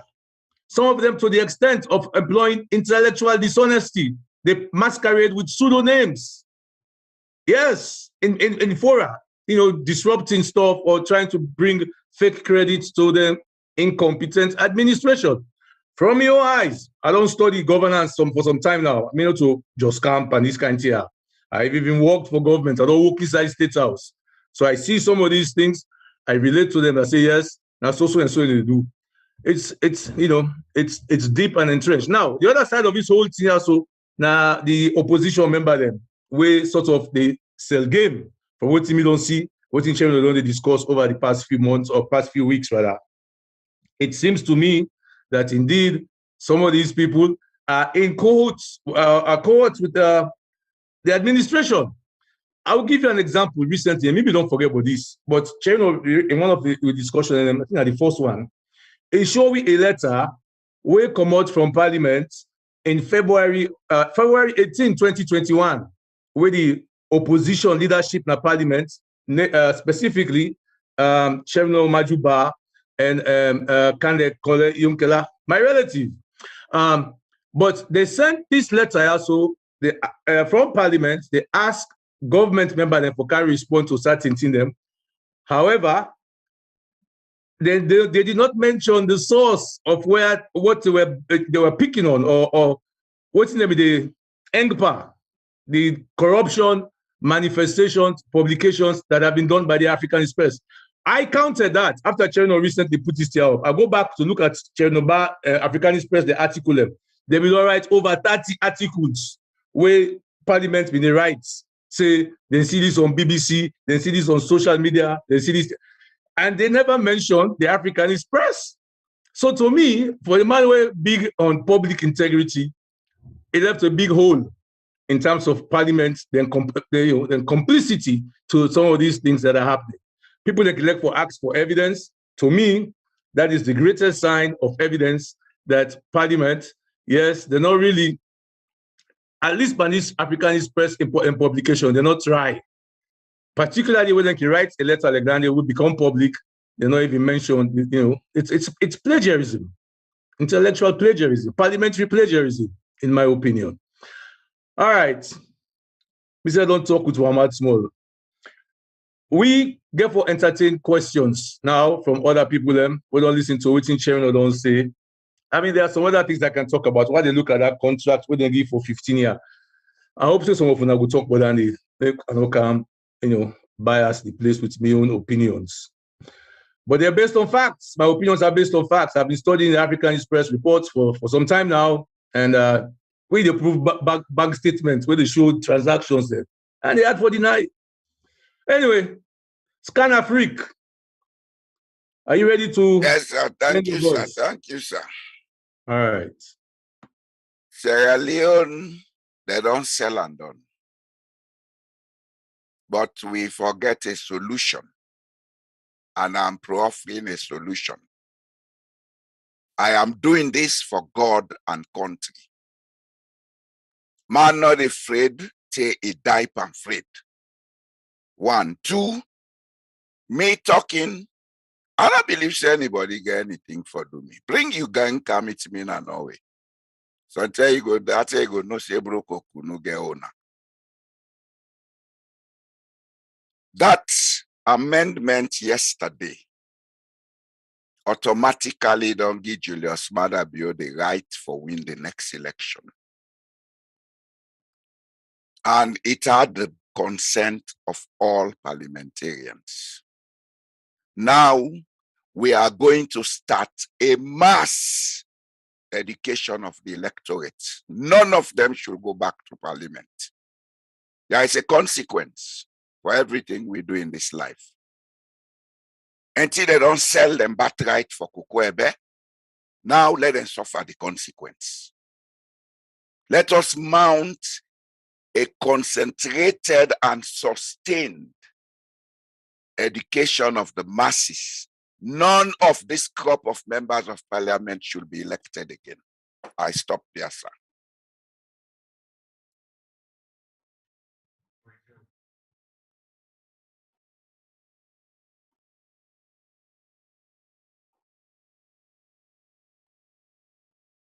You're done. Mr. Lamin. Yeah, good evening, guys. I've been on the follow the program today since I've been left office for Canaos, me based in Sierra Leone. And most of them think that way we discuss so really disturbing. Cherno, I get a question what I want to ask. We get for do with the civil societies. I see one fellow with the head, I think that the executive director for IGR. He's so vocal and they show almost all intent when it comes to some of them thing there. I remember when the census thing became up, it be all over the place, all over the radio stations, trying for provide justifications why we go ahead with the midterm census. And when the results come out, where everybody be cry them down, and at some point we really agree say the result is credible and everything. But now, all of these days that I follow on 98.1, I follow on AYV, it is still go, they try to promote this proportional representation rate about the PR system. And he mentioned in one of the interviews that I listened to say, nobody know for countenance the 2015 census results, as well as this way come also. So that they, for me, tell me, say, and know for sure, say, what happened in the 2021 midterm census, we get a whole lot of fraud. But because probably it benefit from the system, it continue for promote to the happen. I think in one of your publications the other day, we promised for do a research around the operations of the civil society in country. I don't know how far you don't go with that and when we're for me. That's one. The second one gets to do with the parliamentary sitting yesterday. I just listened to it keenly. To me, yesterday, I've been a little confused when it comes to the voting in terms of what they try for amend. And they mentioned collection of voices. The speaker said they amend and count them. Others will say secret ballot. At first, I'll be there in support of them doing it maybe secretly. I don't even know the rationale behind why they push for that. I was thinking that, okay, because it's a secret ballot, some people that were even there from the government bench probably will join up with their opposition colleagues then for try for their against waiting all the time for be a very bad and dangerous bill. But I not be get that clear. With now the explanation the way you don't give me, I know say it's a big problem. And for sure, most of their opposition MPs, they've been really before. I don't know if that was hypocritical, but initially when they begin this effect, they've been really before. But nowadays, some of them have turned their back because you don't begin to point out the inaccuracies what they do and some of the things they do for support this current government here. So I think I will stop here. Very good, very good, very good comments in terms of how people in the land now more from this type of activities with the African Express on the site where they do these discussion series. Myself, I see more and more things clearer as I listen to some of them discussion. I mean, I'm out on the follow the African Express, so some of the things what they're now, I'd never even fathomed them, you know. But yeah, this is why we're here, so we can be able, we can get a deeper understanding of the issues then, because some of them tell so then they fly over with. Some people them back, most of we they read. We don't like to read, and the African Express in article and they heavy. But now with this new way, this new approach of discussing these issues, and me I can let wait to channel the talk. I tell them the other, I say, man, you have an oratory power that they never make you begin talk. You better lay the right. So we appreciate that, Mr. Lamin, then feedback then day. And I don't know if Chair no one for response to that. I don't see anyone else with their hands up. And we've been here for about 3 hours and 39 minutes already. So we'll be over the next 20 minutes now for let Chair no wrap up. If you get any other comments or if we get any questions between now and then, let's raise them. Yes, Mr. Masale, how are you?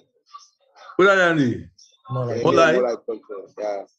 I continue in civil society, man. Sabira No, me civil society, man. Me like revolutionary, man. All right, no you. Yeah, thank you very much for this platform.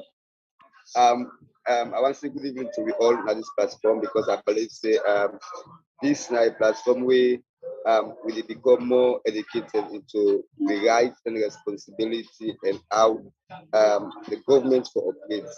So like I want to say thank you very much to Una where they moderates this particular platform, especially to Chernobyl, of course, this is a stranger to me.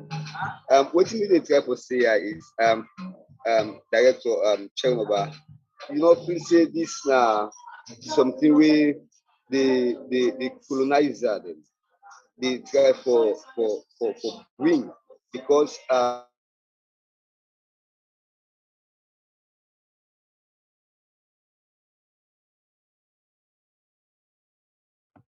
Molai, we don't lose you. We don't hear you. We can't hear you, Molai. Are you still on? Or you lost your mic? All right, we can't hear Molai. If you come back, we'll give you space. But Chair, one of the questions, this is not just IGR and Sudabali. In fact, in the other days, I went from, I deliberately asked them because I've been seeing the interview with when they're doing an AYV and what's not the lawyer name? I've been Rashid. Okay, so in fact, at one point, the lady been they try for Pinam for make it clear because he talk behind finger for make it clear if he stand for PR or not. Obviously, he was leaning towards that side. So I asked him in a forum where we both coexist. I said, "Do you think those comments could, whichever I would say, then in comments, then they don't prejudice in reports?" Ask Anandi because if you take a side, they can't try for give honest opinion or objective opinion.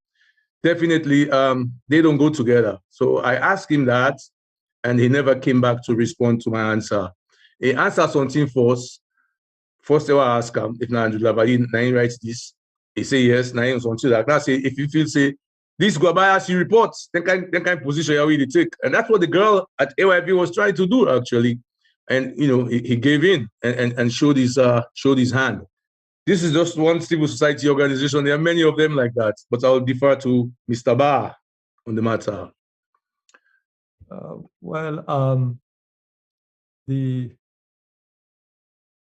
The process, there's so much that we have to do. I think part of the process we'll go for try for structure, we'll try to get the discussion series right in terms of time and also the format. I think we don't come closer to the format and also the number of issues we'll go for itemize as things they unfold. But yes, I still believe one way for test people and commitment to the real national issues of the day is to provide what we are basically providing. Because if you avoid some of the issues that we have raised, it shows definitely where you stand on the national questions.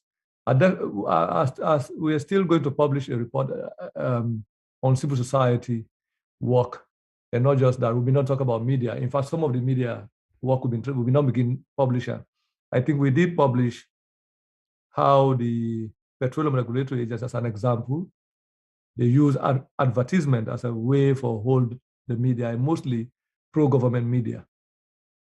We do a small report, like a sample report, which was going to be part of an extensive article, but this we just do them for public distribution as alone on Facebook and WhatsApp, and we get a tremendous response from, this was early April. We didn't stop that financial work day for now, because we realize we have to focus on the political corruption, these entanglements between these institutions leading up to the election. Once we clear this up the way, or maybe clarify and make people able to see them in a much more illuminated fashion, we will return to the corruption. I always tell people and say, we have not gone up to 25% of the evidence in our possession regarding how far the government has gone. And if we now see some of the evidence I've shown, at least tonight, this is something that we had, that we have not even discussed before now. So that's an example of some of the things that I talk about. I don't even say that maybe by the time we get to 25%, some of these parliamentarians that have been insulting us, or members groups, parliamentary groups, they will begin to see themselves inside the reports. I have even invited people then for look at the bank statements. So now go look at the bank statement we published on the Petroleum Regulatory Agency. You might find one or two civil society people. Now look at the bank statement we publish, the Chief Minister's office. You find civil society individuals receiving payments for contracts and consultancies.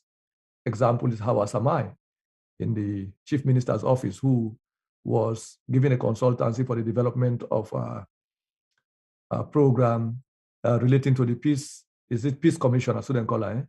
Then now, interestingly, the same consultant who given the contract, we not even qualify for the consultancy, is now made part of the administrative unit, the administrative structure, I think executive secretary, if I don't forget, of the Peace Commission. So somebody with a consultant, or you graft them back, you make a job back, and the commission will be consultant for setup. So, and I remember at the time when we published these details, you have this friend of ours who is now the ambassador in Switzerland, published this supposed defense of Hawa Samai, that she was qualified, that she met the criteria and all of that.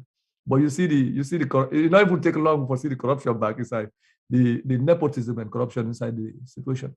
So this is why when it comes to elections now, all of these people are looking at the elections and looking at how they're going to be held responsible.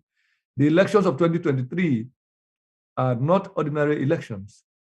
These are elections where the people of Sierra Leone, this comes to Hamjat in question regarding the importance of the vote. The importance of the elections of 2023 are the fact that people are going to the polls, not just, you get when you look at the electoral register, 85 to 87% of those who registered in the last elections are between the ages of 18 to 37. Okay, now 5 years later, you see the number of young people who have qualified to vote. So you find out, say, increasingly people with new technology, people are beginning to come to the realization that issues have to be part of the elections instead of just old school networks, old school clubs, hometown associations, or tribal groups, or ethnic groups, if you like. Within this process of the elections, they provide an opportunity for educate the people, as Mr. Jallo Jamboya just mentioned. Mass education is part of the process that we're engaged in now. So elections provide the people with the opportunity for be politically educated. And now that makes you see we're able to draw people in or become focused on parliament. So people are working to their civic responsibility and the importance of the vote. If the government not realize, say, the vote is becoming important and decisive in the political landscape of Sierra Leone, they will not develop special legislation to prevent people from exercising the franchise. So if we vote that not mean anything in the past, they are increasingly having meaning now as we move forward. And that is why you have politicians thinking innovatively. The same way they think innovatively for hide corruption in the payroll, hide corruption in travel expenditure, and the pathways through which Madabio and group hide corruption with the international community not be the same. That is how they are hiding the electoral rigging mechanisms into the institutional and legal frameworks of the country so that people will not see it. The role that we have played is to begin to unearth, the same way we unearthed the financial corruption that was embedded in the so-called legal mechanisms. And the same way we don't also begin the political corruption, the rigging mechanism of the election. And all of this, they come in response to people, to the politicians becoming aware or to the fact that people are now understanding the importance of elections, the significance of the vote, and how they can exercise their vote. So I believe by 2023 and post-2023, the political landscape of Sierra Leone is going to be drastically changed. And I do not expect that we're going to slide back, which is why you see what happened at Parliament they get a problem right now. The politicians, the members of Parliament who have compromised, who are in this compromised position with the regime, they get two difficulties. One difficulty is how they will satisfy this regime where they don't enter into bed with. Another difficulty is how they can do this now without being looked at by the people. They are in front of the people. Another difficulty is that people are not only watching them, people have also gone one step further by contacting these politicians in Parliament with their messages, voice messages, to the extent that you see the frustration. Today, there was one comment that was made by one of the ruling party MPs. He said the Speaker of Parliament has become lenient. You know, they use the same power maybe they used according to in the past, because the Speaker knows he's been watched by Sierra Leoneans all over the world and other people who are friends of Sierra Leone all over the world. The country is not going to be the same if we continue to do what we have started doing. That is what I want to tell you. So if the country is not going to be the same, the people of Sierra Leone, their understanding is not going to remain the same. And the politicians are going to be compelled to work in the interest of the people. That is the only way they will be able to keep their power. The guarantee to stay in governance is not going to be based on your ethnic networks, on how many bribes you are going to provide during elections. It is not going to be based on that. It's going to be based on the kind of decent environment you're going to provide for people, including the guarantees that people are going to have to exercise their democratic rights, their civic responsibilities, and go about peacefully in the country. And this will include, I expect that moving forward, the question of the wage bill is going to be addressed. The question of salaries is going to be addressed.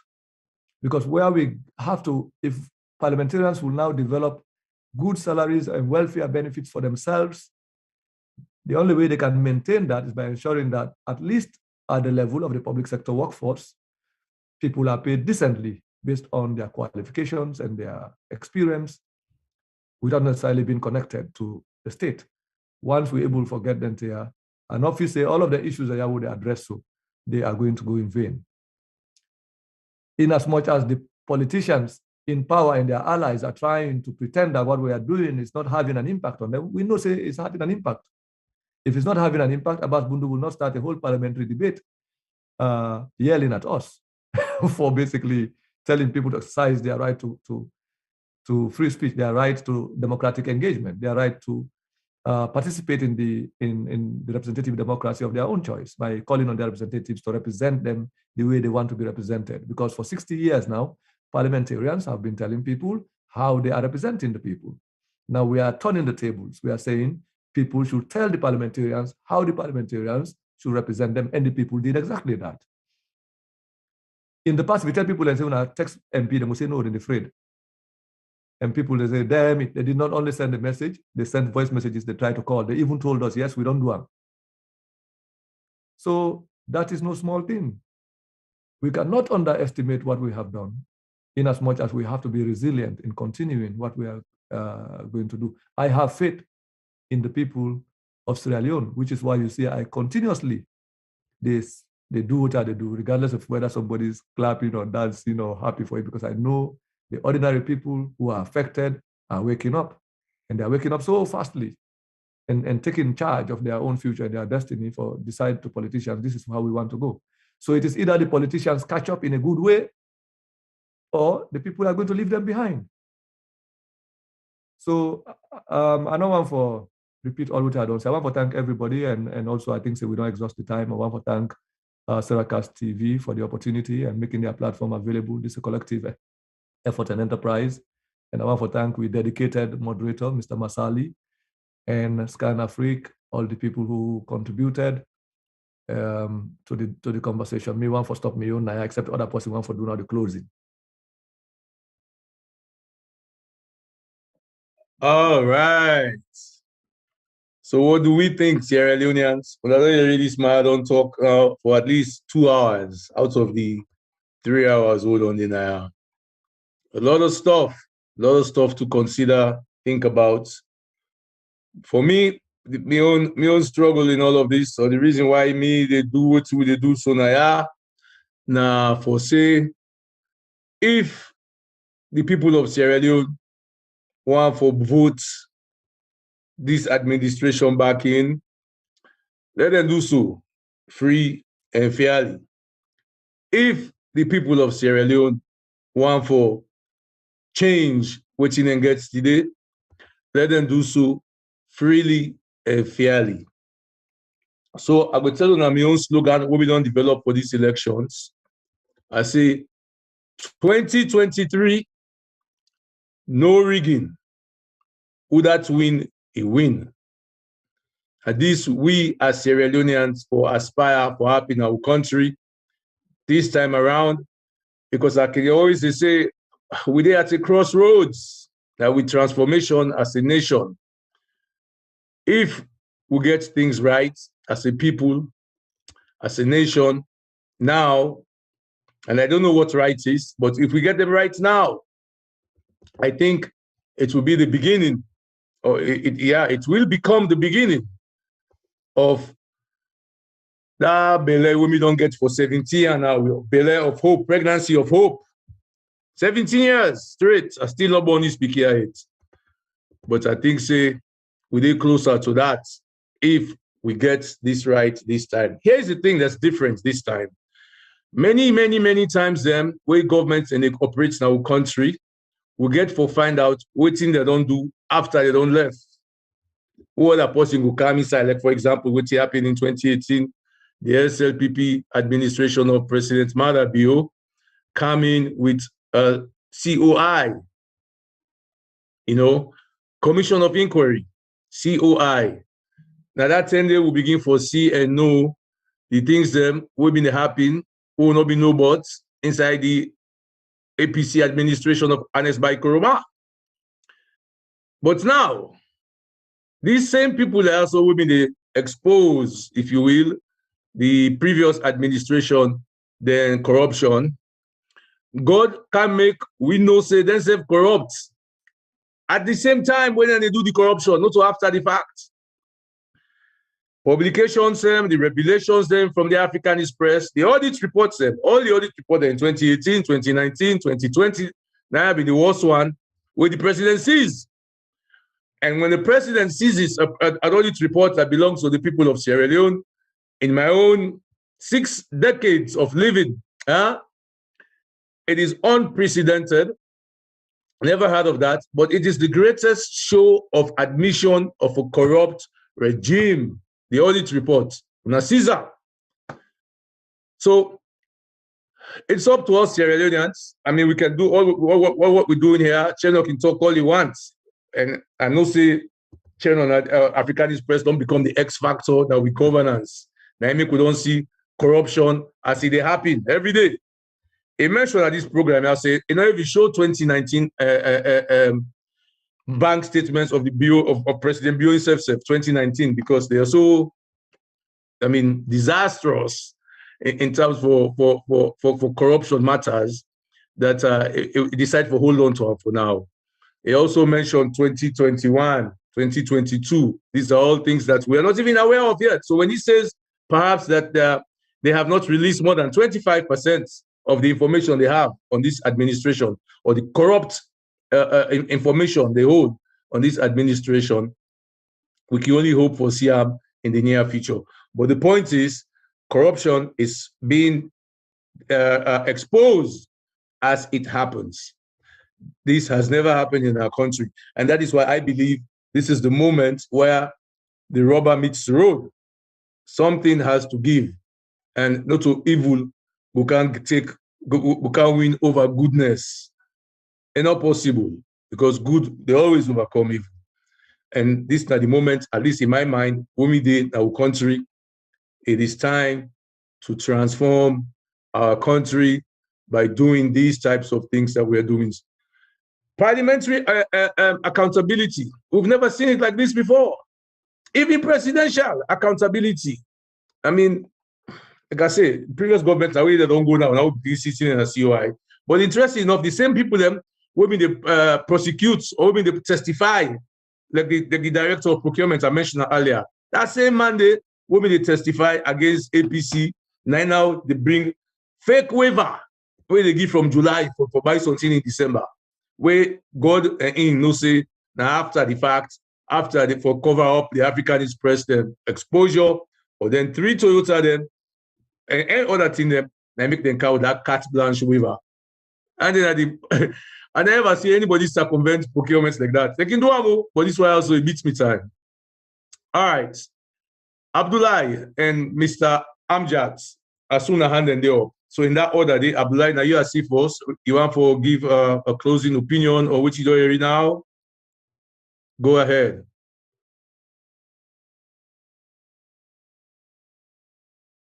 Mr. Abdullah, I need to unmute you, or you're already unmuted. No, you are muted. Abdullah, are you there? Otherwise, I go to okay. You get the floor. You get the mic.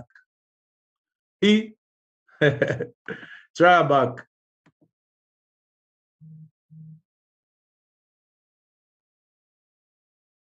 You don't try back. I think so I don't unmute you now. But me, they see the unmute. Okay, well, in the meantime, we'll hear from Mr. Amjad, but Abdullah, I don't sort of lost you for now. Yes, Hello? sir, Mr. Amjad. Yeah, I'm here. So I Yes, just sir. want follow Hello? up on the. Abdullah, wait. I just want to follow up on my question earlier. So one of the reasons why I asked about the value of a vote, maybe probably we are looking at the wrong places for make the country go before.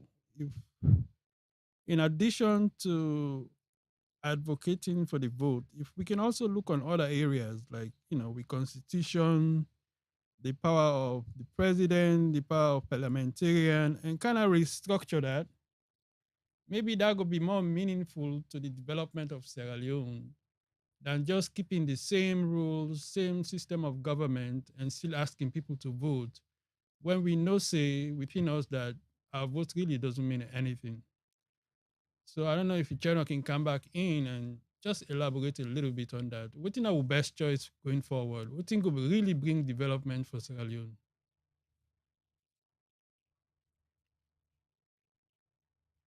I will stop this so far. Yeah. Okay, so I don't know if Abdullah want come now in. Then from there we close. I not been plan additional comment, but make Abdullah say something. Then from there I will also respond to Hamjad. But I think it's a pertinent question we all face, the way forward in terms of how we imagine the kind of country we want. That is no Okay, Abdullah, quickly. Yes, sir. Yeah. So I want to thank una all the effort they want to do. I don't know if una get me now because the network now. Okay, all right.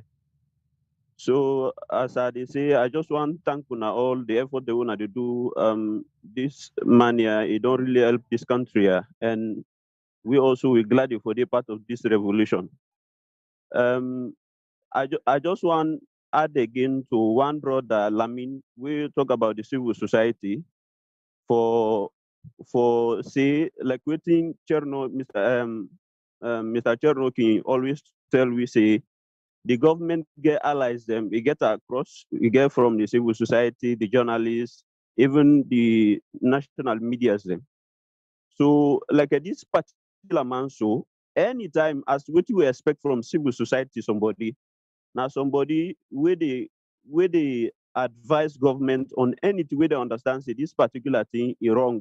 Not to somebody where they come for serve as a spokesman for the government. If you look cut across most of the issues, they win a national issue, win a controversial issue. In a one part the people they win a spokesman. And like this PR system, all the reasons them where they give, where they say now because of there is a political tension, the country don't become toxic, social violence. What it cause the violence? Now in the no one solve. Because how a government they look 11 elected opposition MP, you pull them. Then you not go back to the people and because people and send them one day. Thousands of people and I then send them one day for let them represent them. Situation like this now, so where they happen, as we doing Chernobyl advice, we low text, we messages that we views that to parliamentarians them. Some of you not get that opportunity again because not the constituencies the whole day, not the people who we send for let them represent we. Even if you say then do something wrong, we're supposed to pull them. At least if you come back to we, then you ask you for send another person back where we think say it's good for you, where could represent we.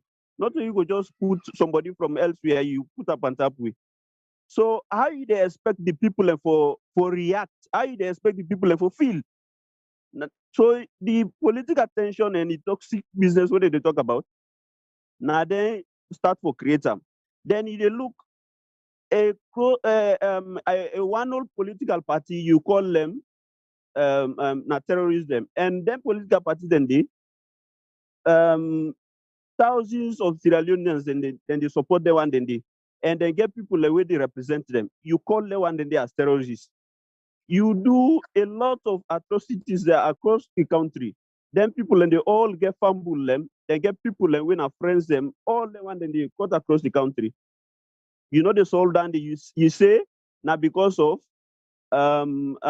we not get a PR system. A PR system, if example, if the problem for be like say we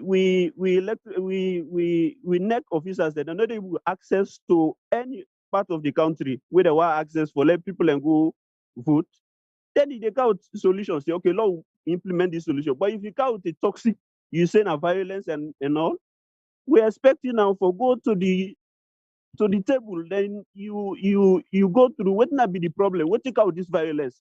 How you go watch 1,000 Sierra Leoneans send people a representative them.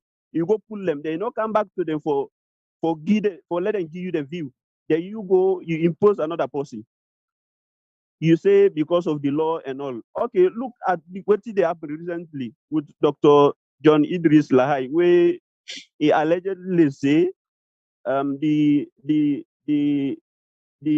the government business the parliament one of the parliamentarians in by fake degree. So you they see that kind of people and they command incomplete where they qualified person far where they qualified and they under them qualified, they command they tell you what they do. That kind of situation, what do you expect with the people in the field? How would they react? You know, they go to their solution, then they will say they count. Then they see this civil society man. We always in for defend the government now for serve as a spokesman for them. Because we expect as what them be they do the past government, as what will be they enjoy. Anything way then they invite a government spokesman at a radio station, they're always then they go against them. Would they enjoy them program then they? Because at the end of the day, would they get the right the truth from them? But how you go serve as a spokesman for the government now? What do we the people and they react? How they feel? So some of that thing and they gladly as I will get people a lecture no and when I already make this effort for say yes, we are young one them, and some of we one part the people always contend and think say they don't feel unsafe because they don't make the country of young generation don't put so much interest on this political business na saloon. Some of feel like me why they come up and not be get that intention for even join politics and all. Me a science student, I be get different ambition what I get, but I know he always glad why they see somebody, it show say he get sense, it play with me intelligence. Now I consider say an insult to me. So because of that, now some of we don't begin to pay attention upon them. I think now that they see say they feel unsafe.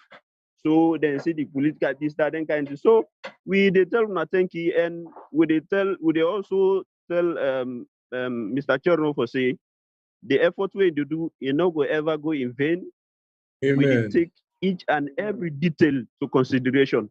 We in near future, any I get for take, we go must act on them. The people away they contribute to any disaster we get for come tomorrow, we go hold them accountable, inshallah. Now that's no matter just one thing. Thank you very much, Mr. Ba.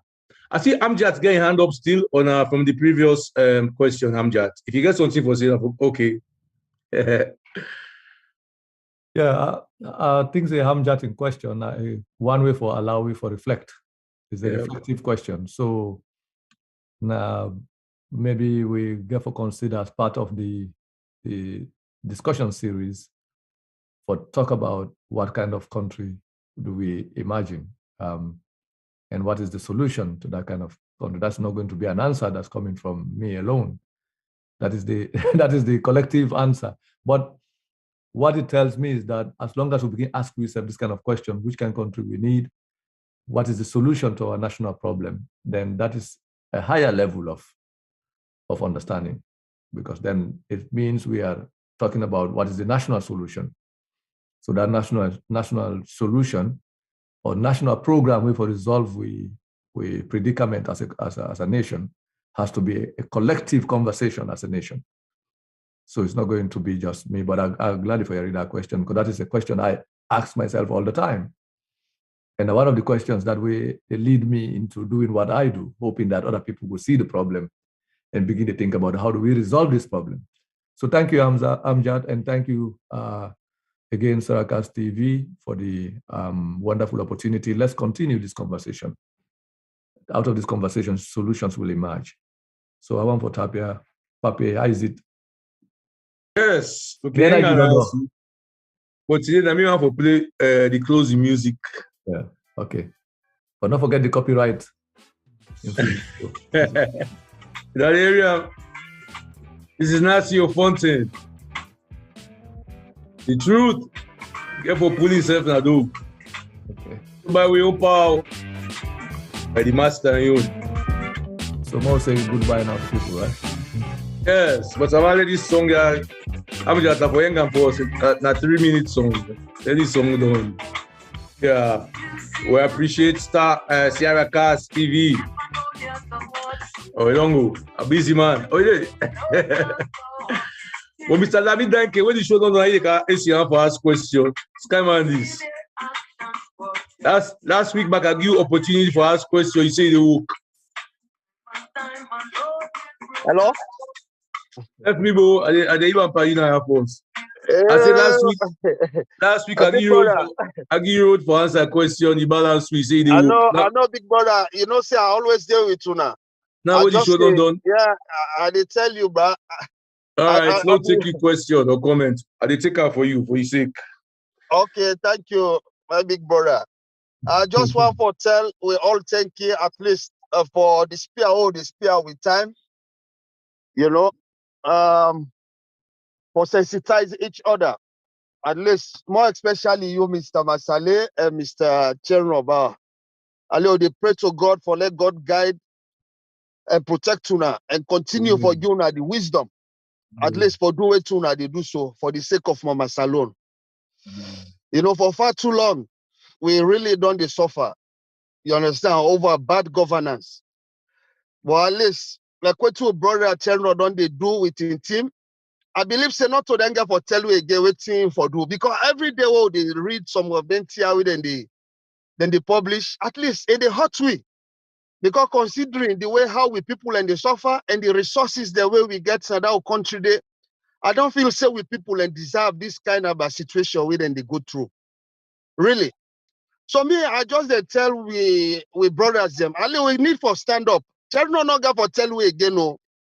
We were there outside we were there out of Sierra Leone. This now we on time now. At least for long we self regroup we self. That's the only thing. If possible, back at least. What thing the woman has said they don't do not all. Instead don't send a signal. And now we know say the international world themselves then they really they put here on Sierra Leone business right now. The woman don't repeat in London today. Today or tomorrow. And London, I get the video. Oh, okay. I'll be posted at tomorrow, Thursday. So you see, Mr. Jamboria, they're all now big brother. They're not going to tell you again, no, for say hey, this. You see how then they talk? A big man talk. So we serve one at the young one, them, we get a long way. You understand? We say, for stand up. That's the whole thing.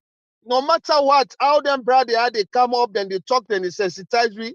What the thing they pain we stand and so for make big heart for no waiting for do. You don't see, because this and the only way that one day where we go able to drive, then don't pull, they don't expose everything where all man for be hot. Everybody will come out of that country they for be hot.